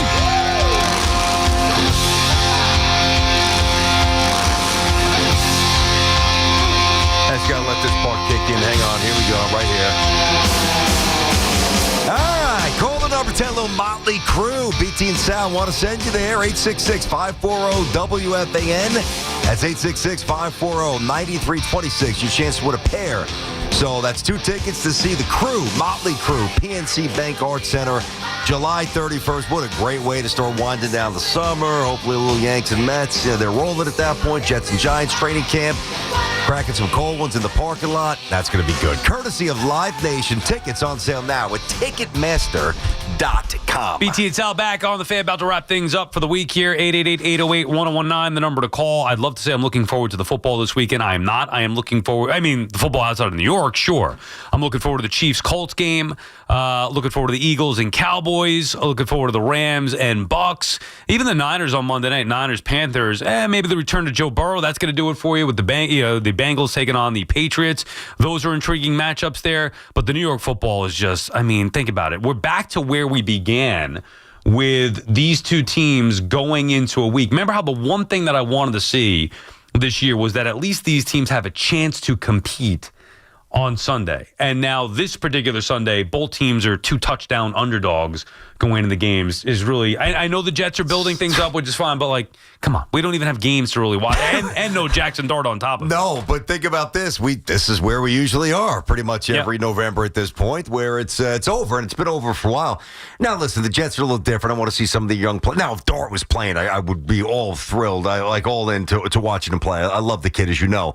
I really think, though, I would rather watch Shedeur Sanders play against the Raiders than watch the Giants play the Lions this weekend. 100%. Right? I'm looking more forward to going to the movies, watching Wicked, too. I told you that. I can't wait tomorrow. As a matter of fact, tonight when I go home, are the Knicks playing tonight? Don't know. That's a good question. I don't know if the top. I would imagine they probably are. Tonight when I go home, my wife doesn't even want to do this. I want to watch Wicked again, the original from last year, and then get me ready to go for it. Knicks play tomorrow, 5 p.m. Night. Thank you, Rami. You love this Wicked stuff, huh? Oh, it was great. Great movie. Great movie. We can't get you into Moana or Frozen? You going for Wicked? Wicked. It was so good. The cartoon chick in Frozen was hot. I don't like Frozen. Moana is okay. Oh, I love Moana. Frozen didn't really do it for me. Really? Yeah, the music in Frozen? I'm not opposed to that. I'm just saying Wicked was great. So much so at the end of it, I was like, I can't. The last time I had this much anticipation to go see a movie was The Hunger Games. Have you seen those? I have not. Oh. Yeah, I get that reaction. Never seen The Hunger Games? I get that reaction a few times. Have you seen The Hunger Games or no? Oh, he's on the phone. Rami, you've seen The Hunger Games? I have, yes. I mean, come on. I in like, theaters, too. I like those so much. Exactly. The anticipation of going to theaters. I like those so much. I read the books. Now, I'm not going to read a book on Wicked if there is one, but I loved it so much. I want to go back and watch it again. I remember the cliffhanger thinking, man, I got to wait a year or so for this. And that time has come tomorrow. Be at the theater. Do you lean in? Do you dress up a little bit? I mean, sometimes people dress up for this stuff. No, what is this, an Adam Sandler concert? Man. No, I don't know. You did that for his concert. I could do that for Salmon. I'm not going there dressed as the Tin Man. Go like the movie com. Instead of, Comic-Con, you can dress up, put a little green on your face. You're the witch. Put it this way. I think it opens tonight. I wouldn't be surprised if other people are doing that. I know. By the way, I did that once for Star Wars a million years ago. But I didn't geek out. I just had like a stormtrooper mask on, and I was drunk out of my mind. I went to a midnight showing in Manhattan when I was like 20-something years old. Oh, yeah. Snuck some stuff. That's one thing I've never done is dress up for a movie. That's the only time I've done it. It was Star Wars, so that's acceptable. According to who? Me. It's all the cats. That's all the counts, man. PT and Sal, the fan, 888-808-1019. Mark is in Oceanside. What's up, Mark? First of all, I got to tell you that your hot stove shows are the best shows you do all year. They're fascinating, and they hold my interest like nothing else. Thank you. Some of the comments I was just reading on social media tend to disagree with you, Mark, but that's okay. Well, I would criticize you if it was necessary, but sure I think you would. Your shows are fantastic. Thanks, man. Very nice. Okay. Opening day next year. Which of these three players will be gone or on the Met roster? That's a good. Go ahead. Senga. Gone. McNeil. Gone. Nimmo. Back. Okay, I agree on all three. I'm going to say gone for Nimmo. I think Nimmo, and there was another thing that we didn't play. Maybe you could get that sound, Rami, and thank you for the call, Mark, and thank you for the kind words. There was another soundbite from Ottavino talking about how Nimmo's sensitive. Then he starts referencing Andy Martino's stories that I've heard. I heard about this. That I kept off the air. And then Adam Ottavino goes on a podcast just letting it all fly that Nimmo was upset with Andy's. He does a Yankee Met combined team ahead of each Subway Series. I forget what he called it, the Mankeys or whatever he calls it. I think he calls it the Mankeys. And he had Verdugo as the left fielder a couple of years ago, and I guess Nimmo took issue with that. Anyway, so then he's saying this about Nimmo's. Nimmo was sensitive about Lindor being called the leader. Go ahead, Rami, play this clip from Ottavino's podcast, Baseball and Coffee. Also, I don't think he liked all the talk about Lindor being the captain, just based on one of the articles I read. Now, I don't know any of that inside. Nimmo's a very gentle, nice, great human being, but I think he's a little proud of a player. I mean, going after his former teammate like that, stirring the pot here, bro. I mean, I respect it. I respect it on one end of it. Anyway, I think, and this is not that Nimmo's a bad guy and he needs to go. As a matter of fact, I think the opposite. I think he's a great guy. And I look at Nimmo as more of a leader than Francisco Lindor. Now, I'm not in the clubhouse. I'm just saying, me personally, I think Nimmo's more authentic. Man, he's not the player Lindor is. That's the problem. And more of an issue than whether he's a leader or not is that he is way too streaky of a player, and he's declining. He can't stay healthy 100%. It's always some kind of issue. He's a liability in left field, and you would think he's only going to decline with age. So he, to me, profiles better as a DH, which if you're going to spend $100 million on DH, and that's what I think is owed to him, 6 years, $100 million, whatever it is. 5 years. Maybe you're better off, move if you could. And I think there's some value there as well. I think other teams will look at him with value. Look at the offensive numbers he puts up. He's a good guy, good clubhouse guy, good hustle guy. There is value there for a team that maybe can't afford a Kyle Tucker, but is looking for some offensive production that Nimmo could provide. You tell me he couldn't do a little something for the Reds or maybe for the Pirates or teams like that? Yeah, of course he's got value. He's a good player. He's not as good as some people think, but I know he's good. The numbers, by the way, Sal, it's 5 years, $102.5 million remaining for Nimmo here. The funny thing is, those three names that Mark just threw at us, the first two were simple. I don't think there's any doubt that Senga's gone. He's unequivocally gone. I believe McNeil is a tick below unequivocally gone. But the thing is, there has to be some... People will take Senga. Will anybody take McNeil? Yes, because I think because he's only got a year to go with $15 million. It's an easy. I think it's just an easy transaction just to kind of change the dynamics, and I think they're motivated to do that. The reason I pause with Nimmo, not because I don't think the Mets have motivation to move on from him. Again, he does have some value. It's just a tougher negotiation with 5 years to go. A guy who's a horrendous arm in left field. He can't play center. And, the one thing about Nimmo that separated him and really made never elite, but really, really good, he was always on base. And I just want to make sure I have this right. 1, 2, 3, 4, 5. This is now 6 years in a row where his on-base percentage has gone in the wrong direction. Yeah. Now, granted, it was a very high spot. 404, 401, amazing.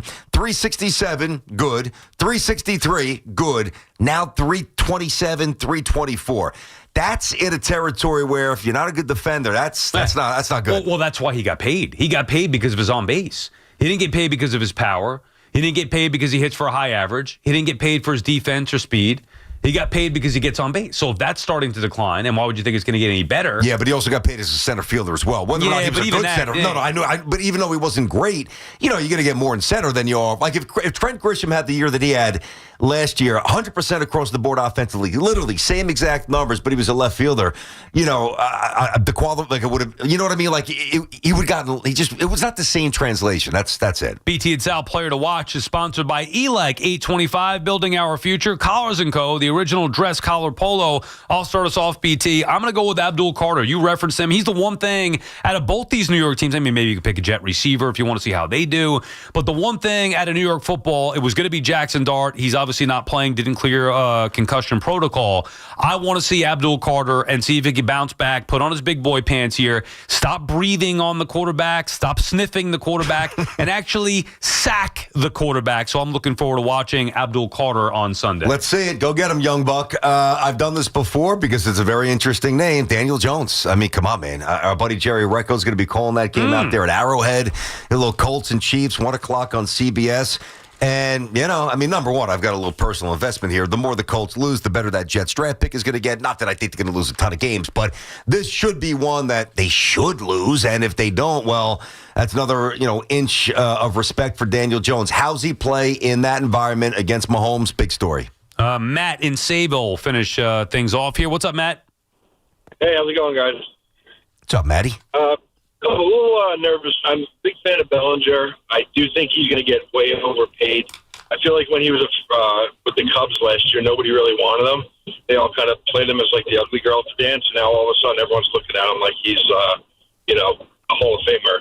I do like him. I like him on the Yankees. I think he's a good fit. I'm just nervous we're going to have to pay him or keep way too many years than he's really worth. I don't know what you guys think about that. Yeah, I mean, I brought it up. Thanks for the call there, Matt. I mean, it's not our money, and really, I really never give a rat's behind about money, but some of the recent, and not to overstate it, they spend a ton of money, but some of the restraints that are now obvious in the Yankees universe when they were never obvious back in the day, and you know what I mean, you got to calculate these things, whether it's a Seager with a lot of money left or whether it's overpaying for Bellinger. I love Bellinger. I think he's back, but he can't be going 7 years for crazy money. Simplify.